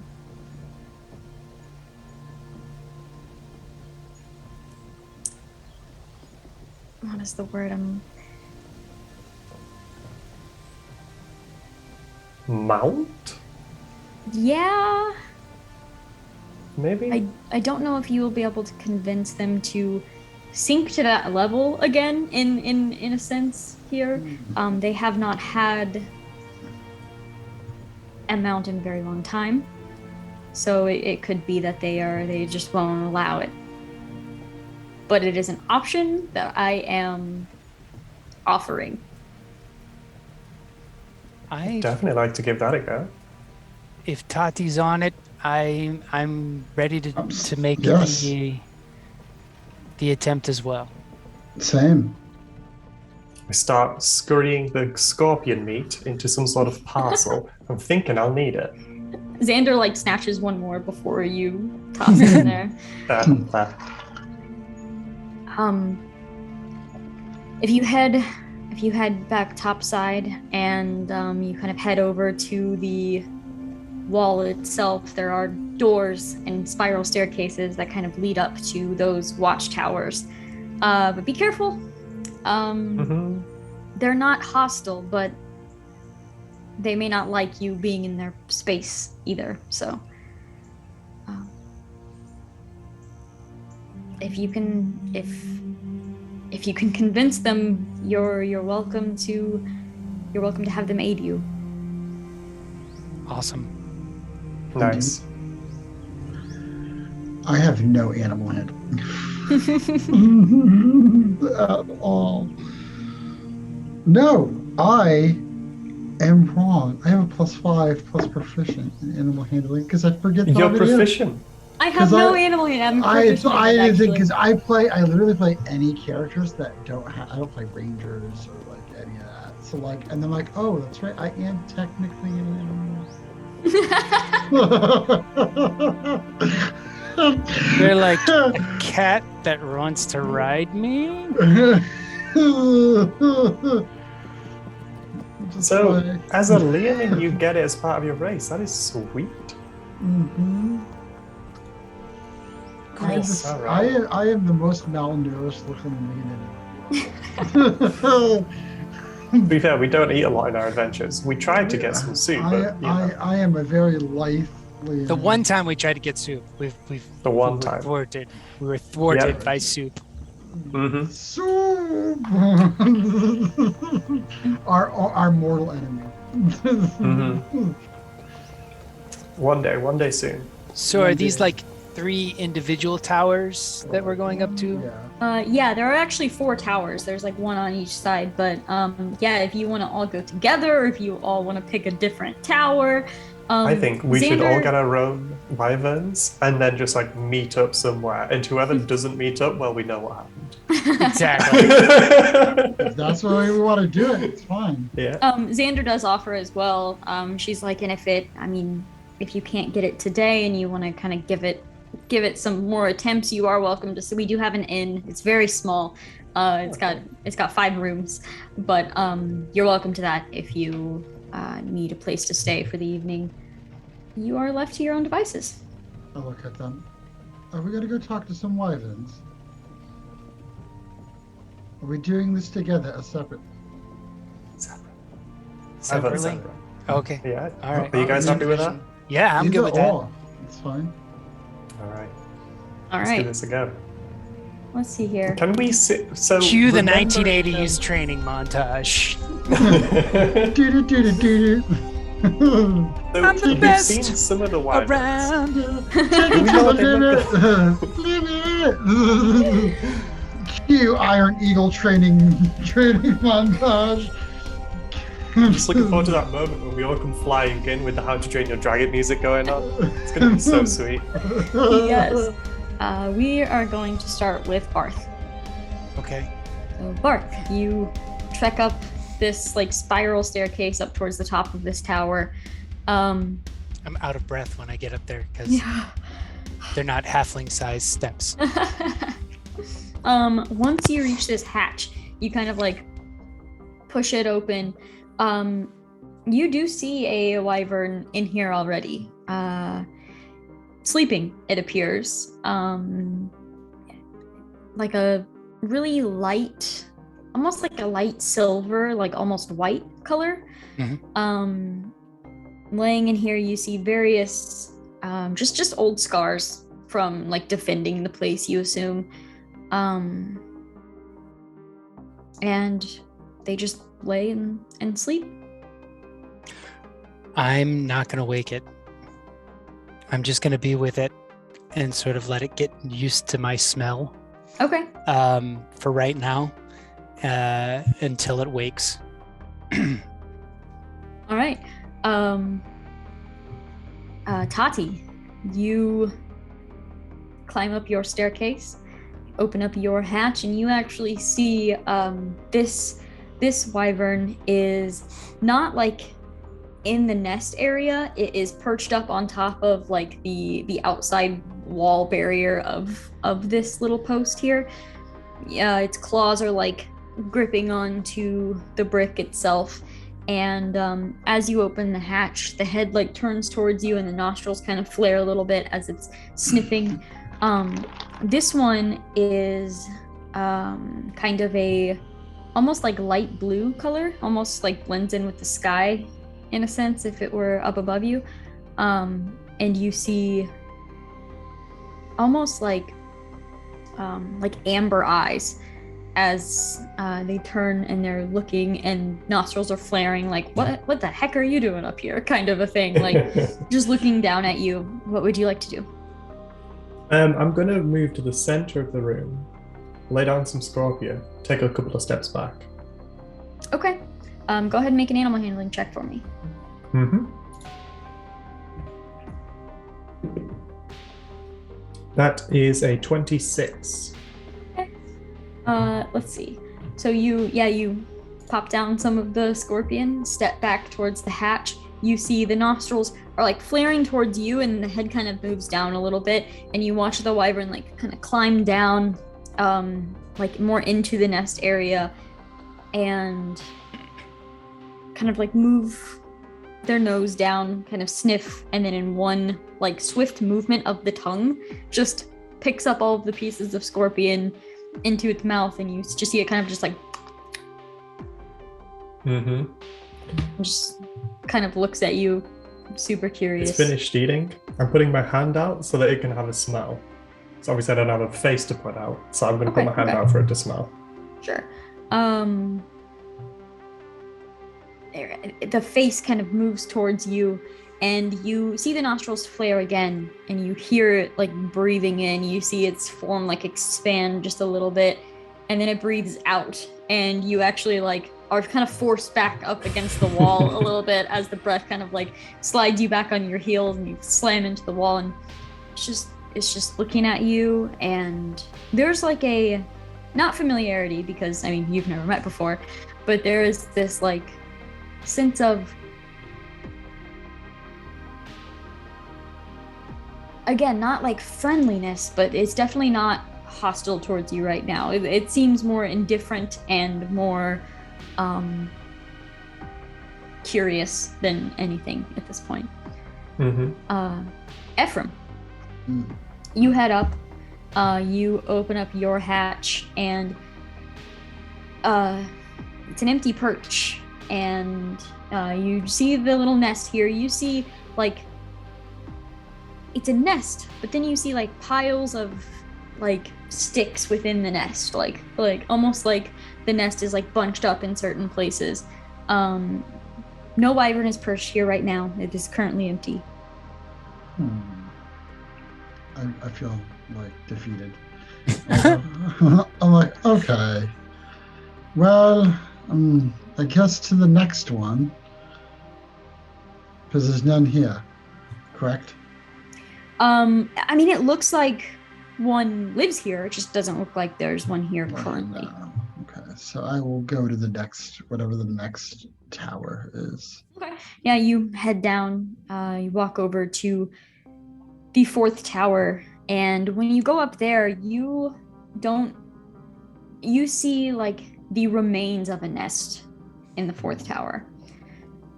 This tower does not appear to be used, and upon just like looking around for a moment, it almost looks like pieces of the outside brick have been like knocked off of this tower, almost like whatever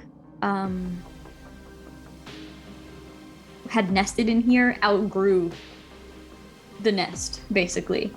And it doesn't look like it's been lived in for a while.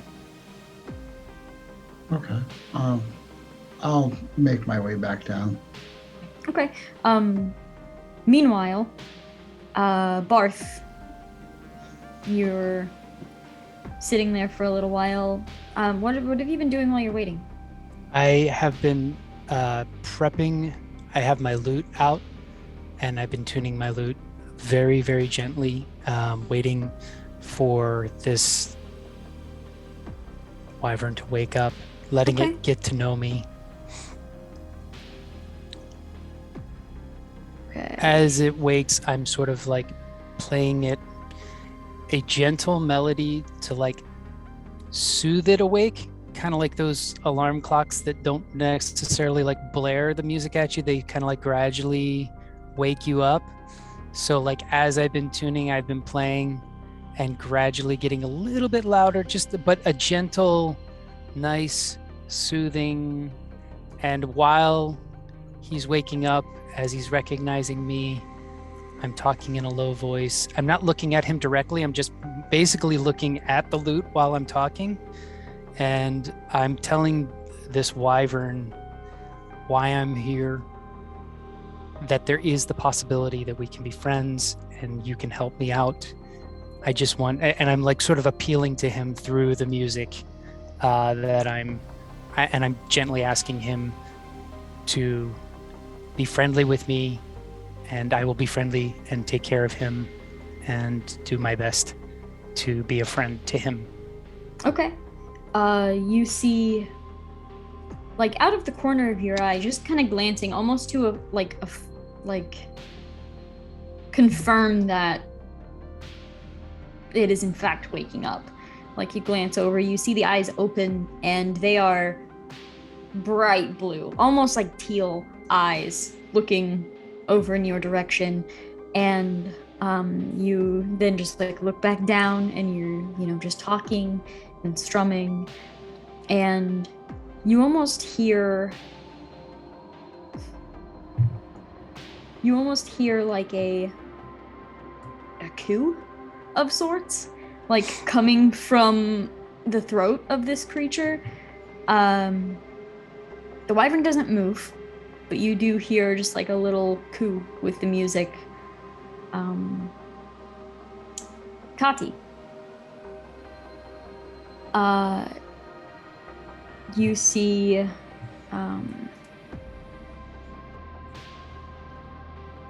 this wyvern like steps forward a little bit to kind of give you another sniff, and as it sniffs in, your loose clothing kind of like sticks to its nostrils for a moment. You're kind of like pulled in a little bit and then like breathes out again, and you're kind of like pushed back up against the wall itself.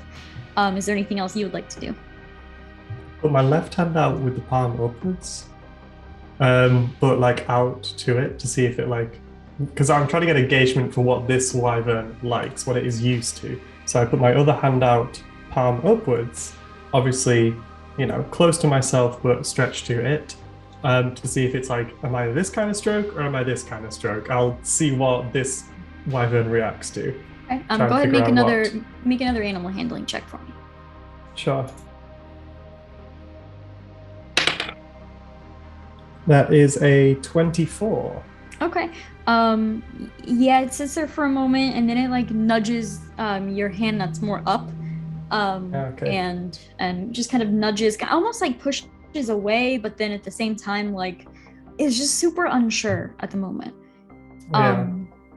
Ephraim, as you are leaving that empty tower, you're kind of like looking up to the skies. You see the two wyverns in their perches where you assume your friends are at. You kind of look over that third perch where you came from, and you see almost like dive bombing out of nowhere. The third wyvern slams into its perch. You see sticks like flying up a little bit. I go, looks like somebody's home. I'll head up. Before I head up, in my head I go, darling, are you there?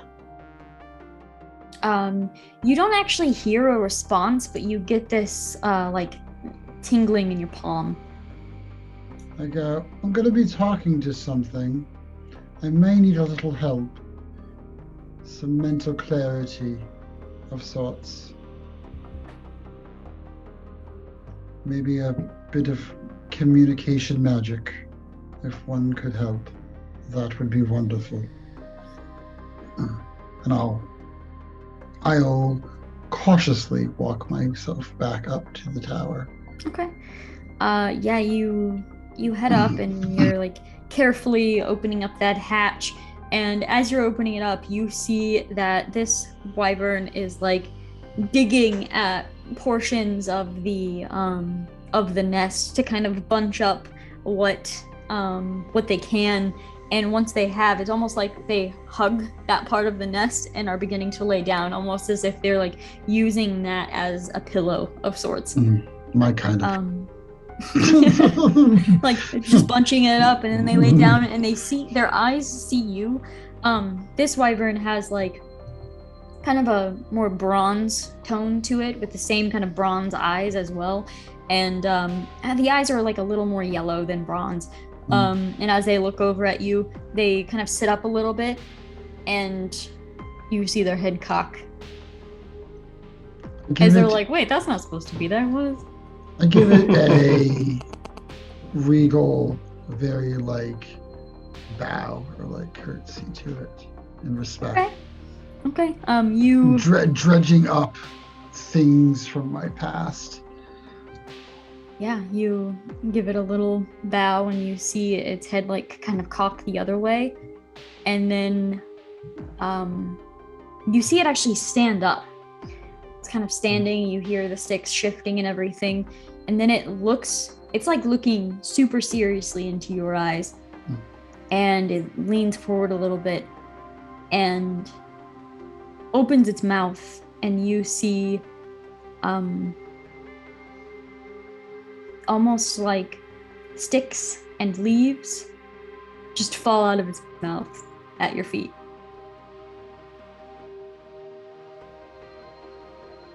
And it's looking at you expectantly, like it Wants me to take the, like you know what that means. Yeah. Okay, one second.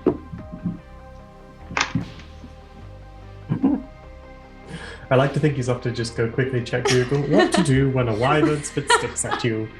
Let me Google this real quick. Okay, wyverns and sticks. Wyverns and sticks. Wyverns and sticks What is out of the mouth. correlation? So, like, it's got sticks in its mouth, or is it dropping? Yeah, it seemed to have just been holding sticks in its mouth, and it comes up to you, and it just opens its mouth, and they fall to your feet, Okay. covered in saliva. Like, for me, Cocks his head again. okay, and I nod at it in a appreciation, and I'll pick up the stick. Yeah, it's covered in It's okay. wyvern slobber. But yeah, you grab onto it, and he seems happy about that, and just kind of heads back over and starts kind of digging up more sticks to lay down on. I feel like it's almost like the way a cat does it when it's like making biscuits in a bed, like getting ready to sleep, and I'm like, I can get behind this. I know what this is about. I'm like, okay, and I'll just sit there with it for a bit. I'll sit down crisscross applesauce on the floor there next to it, assuming that it had just either came back from a job or something and it's needing some rest. Okay, I'm going to have all three of you roll an animal handling roll for me. Cool. Nope. 25. At any point. All right, come on. That is cocked. All right, that's the last time I have to do that. So that is a 16, a dirty 20, because I got an 11 plus a 5 plus my proficiency, which is 4. Okay. Can I give myself guidance? Can I just be Yeah. like, little tap Sure. on the yeah? Yeah. Sweet. Well, that's fine. Was it It's a bad? nice. No, it's 30.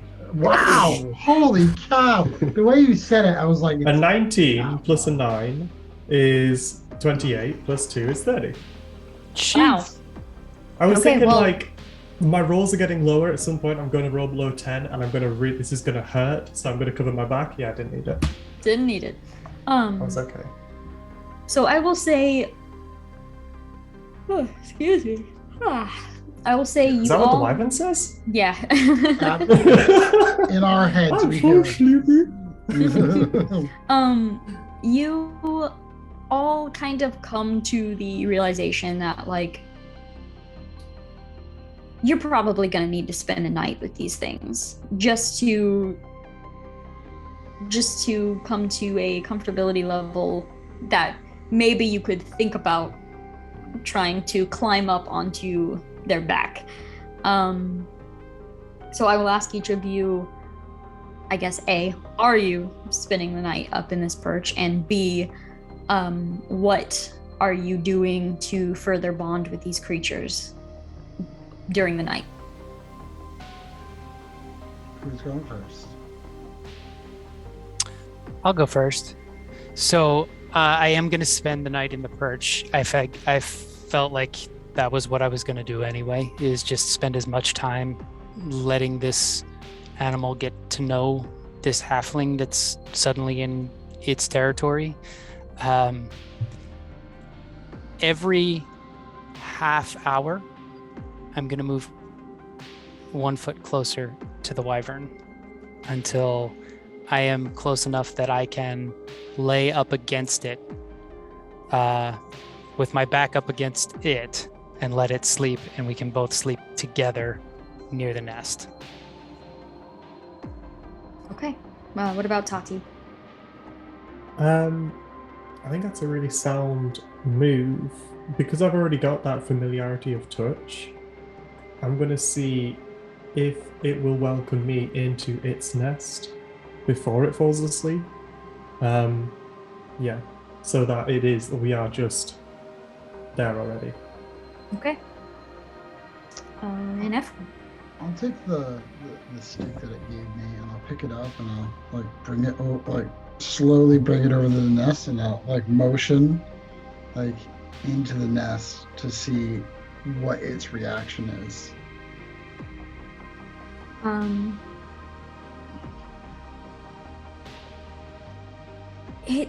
It doesn't have like a yeah, come on in sort of reaction, but it doesn't seem to like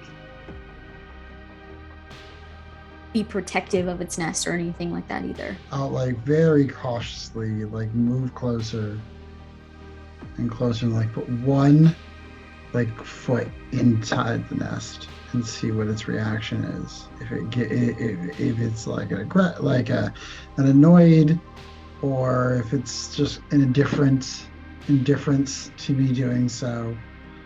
If it is like not either indifferent or okay, I'll move further into the nest and then sit there and then move closer until it is comfortable with me.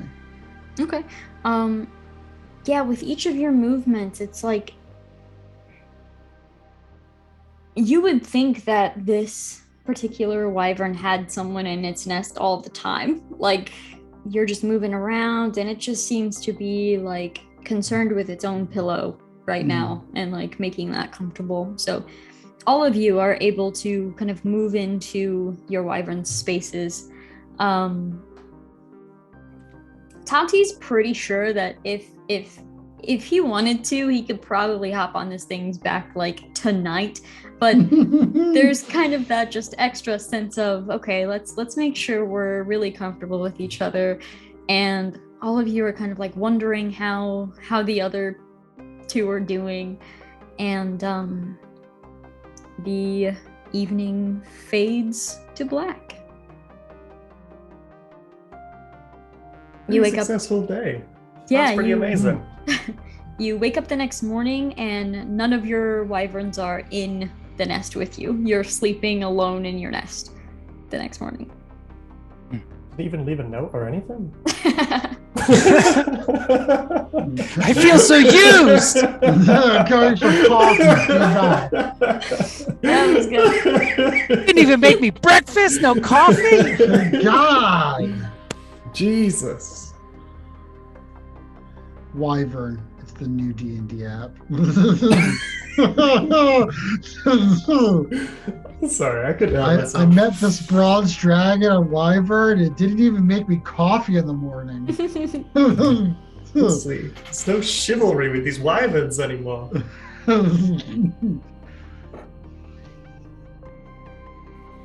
I'll notice it is exceptionally colder than it was, being that there is not an additional heat source, and I'll wake up and be like, oh, it must have gone to feed or something. Barth will wake up in the nest as well, realize that they're gone, and I'm just gonna hang out in the room. I'm hanging out right in the nest, right where he left me.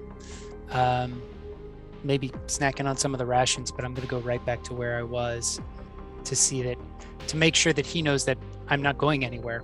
I'm true to my word. I'm gonna take care of him if he takes care of me. Okay. I'm going to head out of my tower quickly as I possibly can, find a large piece of fresh meat, fish, insect, whatever it might be, bring it back to the nest. I'm going to be as quick as I can, and if I've made it in time, I'll sit down and I'll eat no more than half of it, but whatever time dictates. I'm definitely leaving at least half.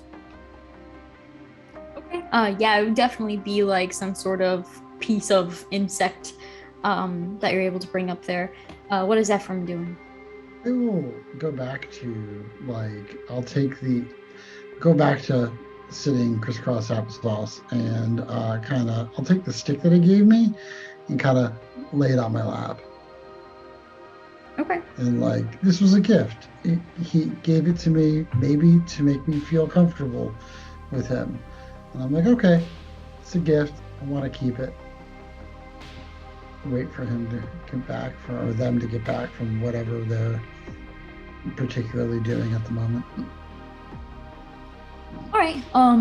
It takes a little while, but eventually you do see the three of them like kind of circling the city together, gradually getting closer and closer and closer, and then they do land in their respective perches.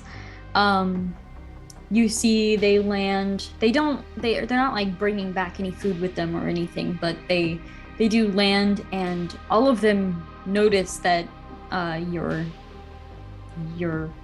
still here, standing in their nest, and they don't seem put off by it or anything, but they almost seem like maybe you're inconveniently. They have to be careful now, not to squish you, in a sense. Like they're kind of like moving. You can tell they're moving differently than they would if you were not there. Yeah. How would Thank you you like so to much. spend this morning? Can I give the creature half of the food that I left? Sure. I'll do that. Yeah, it'll devour that pretty quickly. Mm-hmm. How close is mine to me at the moment? I mean, that one probably just landed down, crunched into the nest. I'll just like reach my my bean paws out and like try to like put a hand on them. Yeah, and they let you. I go, okay, and I kind of give it some pets. Like, okay, looks like we're friends. Like I make like friend, thinking like this wyvern knows common. Like, The wyvern turns to you and looks you like directly in the eyes again, leans forward, opens its mouth, and you see another stick fall out. oh, take the stick. And go, okay. This means yes. Looks like we're friends. Are there like in this tower? Is there like riding apparatus for these wyverns? There is. It looks pretty dusty. It's definitely covered with dust and stuff, but you do see like various items that appear to be like seats, like some sort of like seats that kind of like it appears to like strap around this entire being. But yeah, on each tower you can find one of those. Yeah. I'm gonna see if my wyvern will let me pet it gently. Yeah. And then while it's watching me, I'm gonna go towards the saddle to see its reaction when I take it off the wall and sort of clean it. Just watching you, like just a curious observation, basically. Okay. I'm gonna put it down and I'm gonna clean it, and then I'm gonna go back and sort of pet him gently, just sort of keep my bonding going. Mm-hmm. And throughout the day, I'm moving that saddle closer to it. Okay. Do I see the same apparatus in this? Yes. Yeah, vicinity? there would be supplies. Yeah. It's very dusty though. I'll go over and I'll take my sash off. That was my scarf. I'll kind of dust it off and I'll look back at them. And are they just sleeping at the moment, or are they watching me? Yeah, they're just sitting, watching. And I take it off and I like look at them like in a like approval sort of way, like the head movement of like the non-verbal communication between two beings. Like, is this okay? They don't seem to really look at it with much recognition. But again, there's no like aggression or anything like that either. I take it and I bring it with me, and I slowly bring it back into the nest with me, and my two sticks, which I'm going to keep forever and ever on me. So I'll have somebody fashion something for me eventually with it. And I'll just like put it down next to me as I sit back into the nest. All right, so Risha?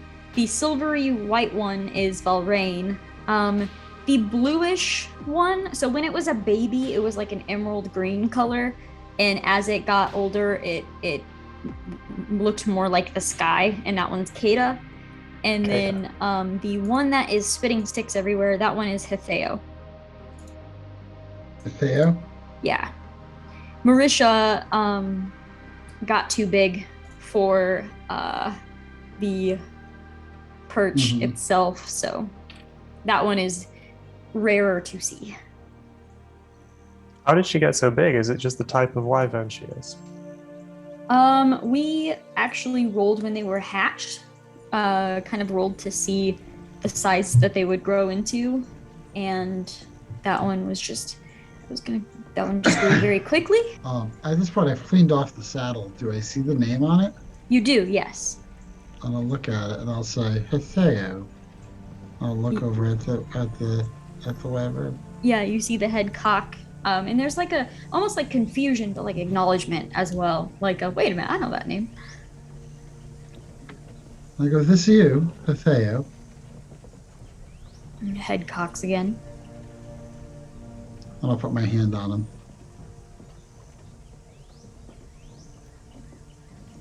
I go, and I'll very like cautiously, like hand movement to the saddle, like hand movement to them, like hand on them, and, like go to move it to see if they'll allow me to put it on them. It seems like they will. It's a little difficult, and it's going to take some like climbing and maneuvering to kind of get the saddle part up at the top, and then the straps will come down. You'll have to, kind of like wiggle the straps underneath, get them to move around. So it is going to take some time, and you can't just move a wyvern. So like whenever they want to move, they'll move, and you can kind of like maneuver the strap however. Yeah, they seem to be allowing you to do that. The other two, has Tahti looked at these saddles at all? Yeah. So obviously he would have been tempted to think, yeah, barebac's fine, it's like any other animal, right? And then realize, wait, no, this is not like any other animal. You're being a fool. And we'll go take a look at the saddles, dust it off, find the name, and think, well, this isn't your strong suit, but you best give it your best. And I would introduce the saddle, like myself and the saddle, and then take a moment to think, how old is this saddle? Does it still fit? Guess we'll find out, and then give it a go. Yeah, by the evening, I will have gotten the saddle to at least on the back of the wyvern, and I wouldn't strap it up at that point. I just want him to get. I just want Valrine to get comfortable wearing it again. So I'll just put it on its back. At that point, I'm gonna just sit next to them, make sure that they're comfortable with the saddle on it. Just being myself. I might even pick up my lute again, continue to play for Valrine, and hopefully get another coup before we go to sleep. Okay. It's probably about midway through the day. We'll say you all at least get the saddles on to the wyverns. They do fit. It looks like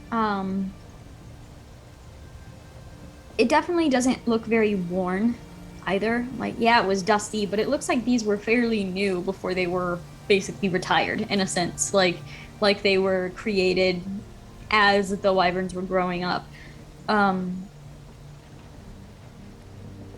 As for condition, like the leather looks good. It parts of it are a little weathered for sure, but it doesn't look like it's gonna snap on you or anything like that. It is about midway through the day when a guard is sent up for each of you. And they basically just say, someone has arrived for you. Down at the gates. And they don't open the hatch or anything. They just like tell you that through the hatch and then head back down. Well, let's go find out. Mm. All right, you probably all meet up like at the bottom of the staircase before heading up the gates. Do you have any conversation before that? How did it go? Really well. Really well. Yeah. Mine likes We got to giving know me each other pretty well. Mine likes giving me sticks. Sticks? Yes, I've gotten 2 of them. What do you do with your sticks? Well, I mean, they're with him at the moment, but I probably will keep them and maybe have them fashioned into something. That'd be fun. That's a cool idea. Mm. Yeah. Mine seems to like my music, so we've got something in common. Yeah. Mine quite likes pets. So that's good. Does yours have Good luck. names? I saw something on the saddles. It's interesting, isn't it? Hatha. Mine's Kada. Mine is Mine- Hatha. Mine's Valreem. Huh. Looks Nice. like maybe somebody did some taming before us. I mean, I'm certain of it. Xander did say that they had been tamed, correct? They'd been ridden before? Yes. Mhm. I wonder how long. Yeah, my saddle doesn't Tahti. look that used. Tahti, you would probably recognize the name Valrain. In a sense, it is a somewhat local language that you kind of know of.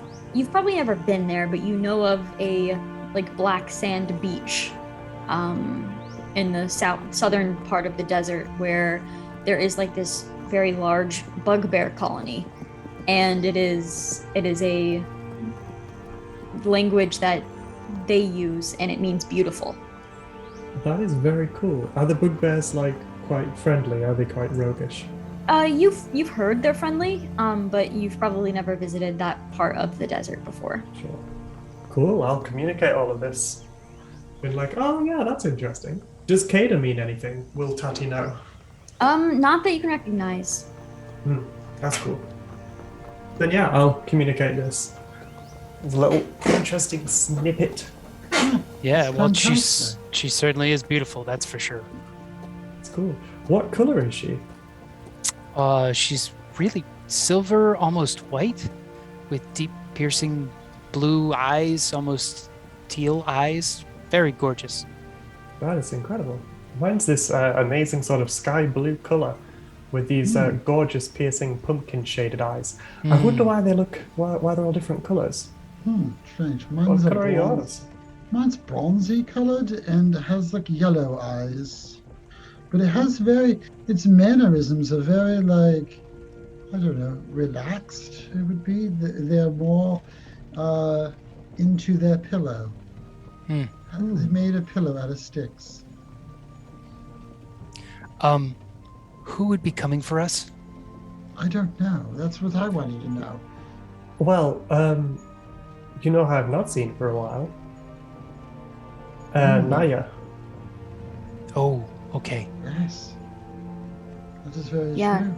And Very as you begin kind of heading up a couple of these steps, you see a familiar form kind of like stepping down from one of the top steps as well. You do see Naya beginning to approach, and before you can greet each other, Ephraim, as you're walking up, your gun appears in your hand, but you didn't conjure it, and there is about half a moment of confusion before, and it's just this half a moment that allows Tahti and Barth to take like one more step than you up this staircase, and you hear the voice in your head just say, "Run," and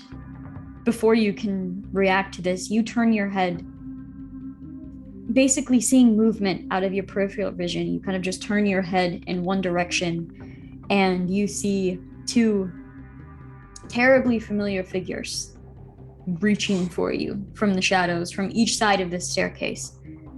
They're not familiar in their appearance, but the way that they are dressed. You see two members of your family's personal guards. They reach out and they grab onto you. And as soon as their hands clutch your arms, you feel this terrible pull from your core. The pulling in your chest, and in that briefest moment, you know your brother knows about your escape. And he is less than thrilled. Barth and Tahti, you take a step. You hear a shout. Ephraim, do you get anything out of your mouth before you are pulled from this space? What the hell? You hear this and like a brief little bit of struggle behind you, but it's in a flash of a second. And as you turn around, you watch as these two figures grab onto Ephraim, and then almost like the three of them kind of implode into each other and completely disappear from the space.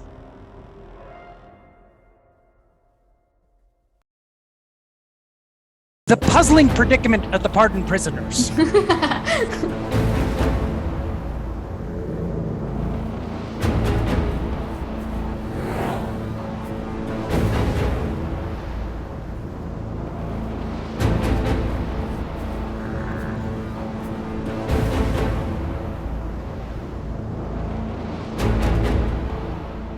You'll be fine once you get in your futon.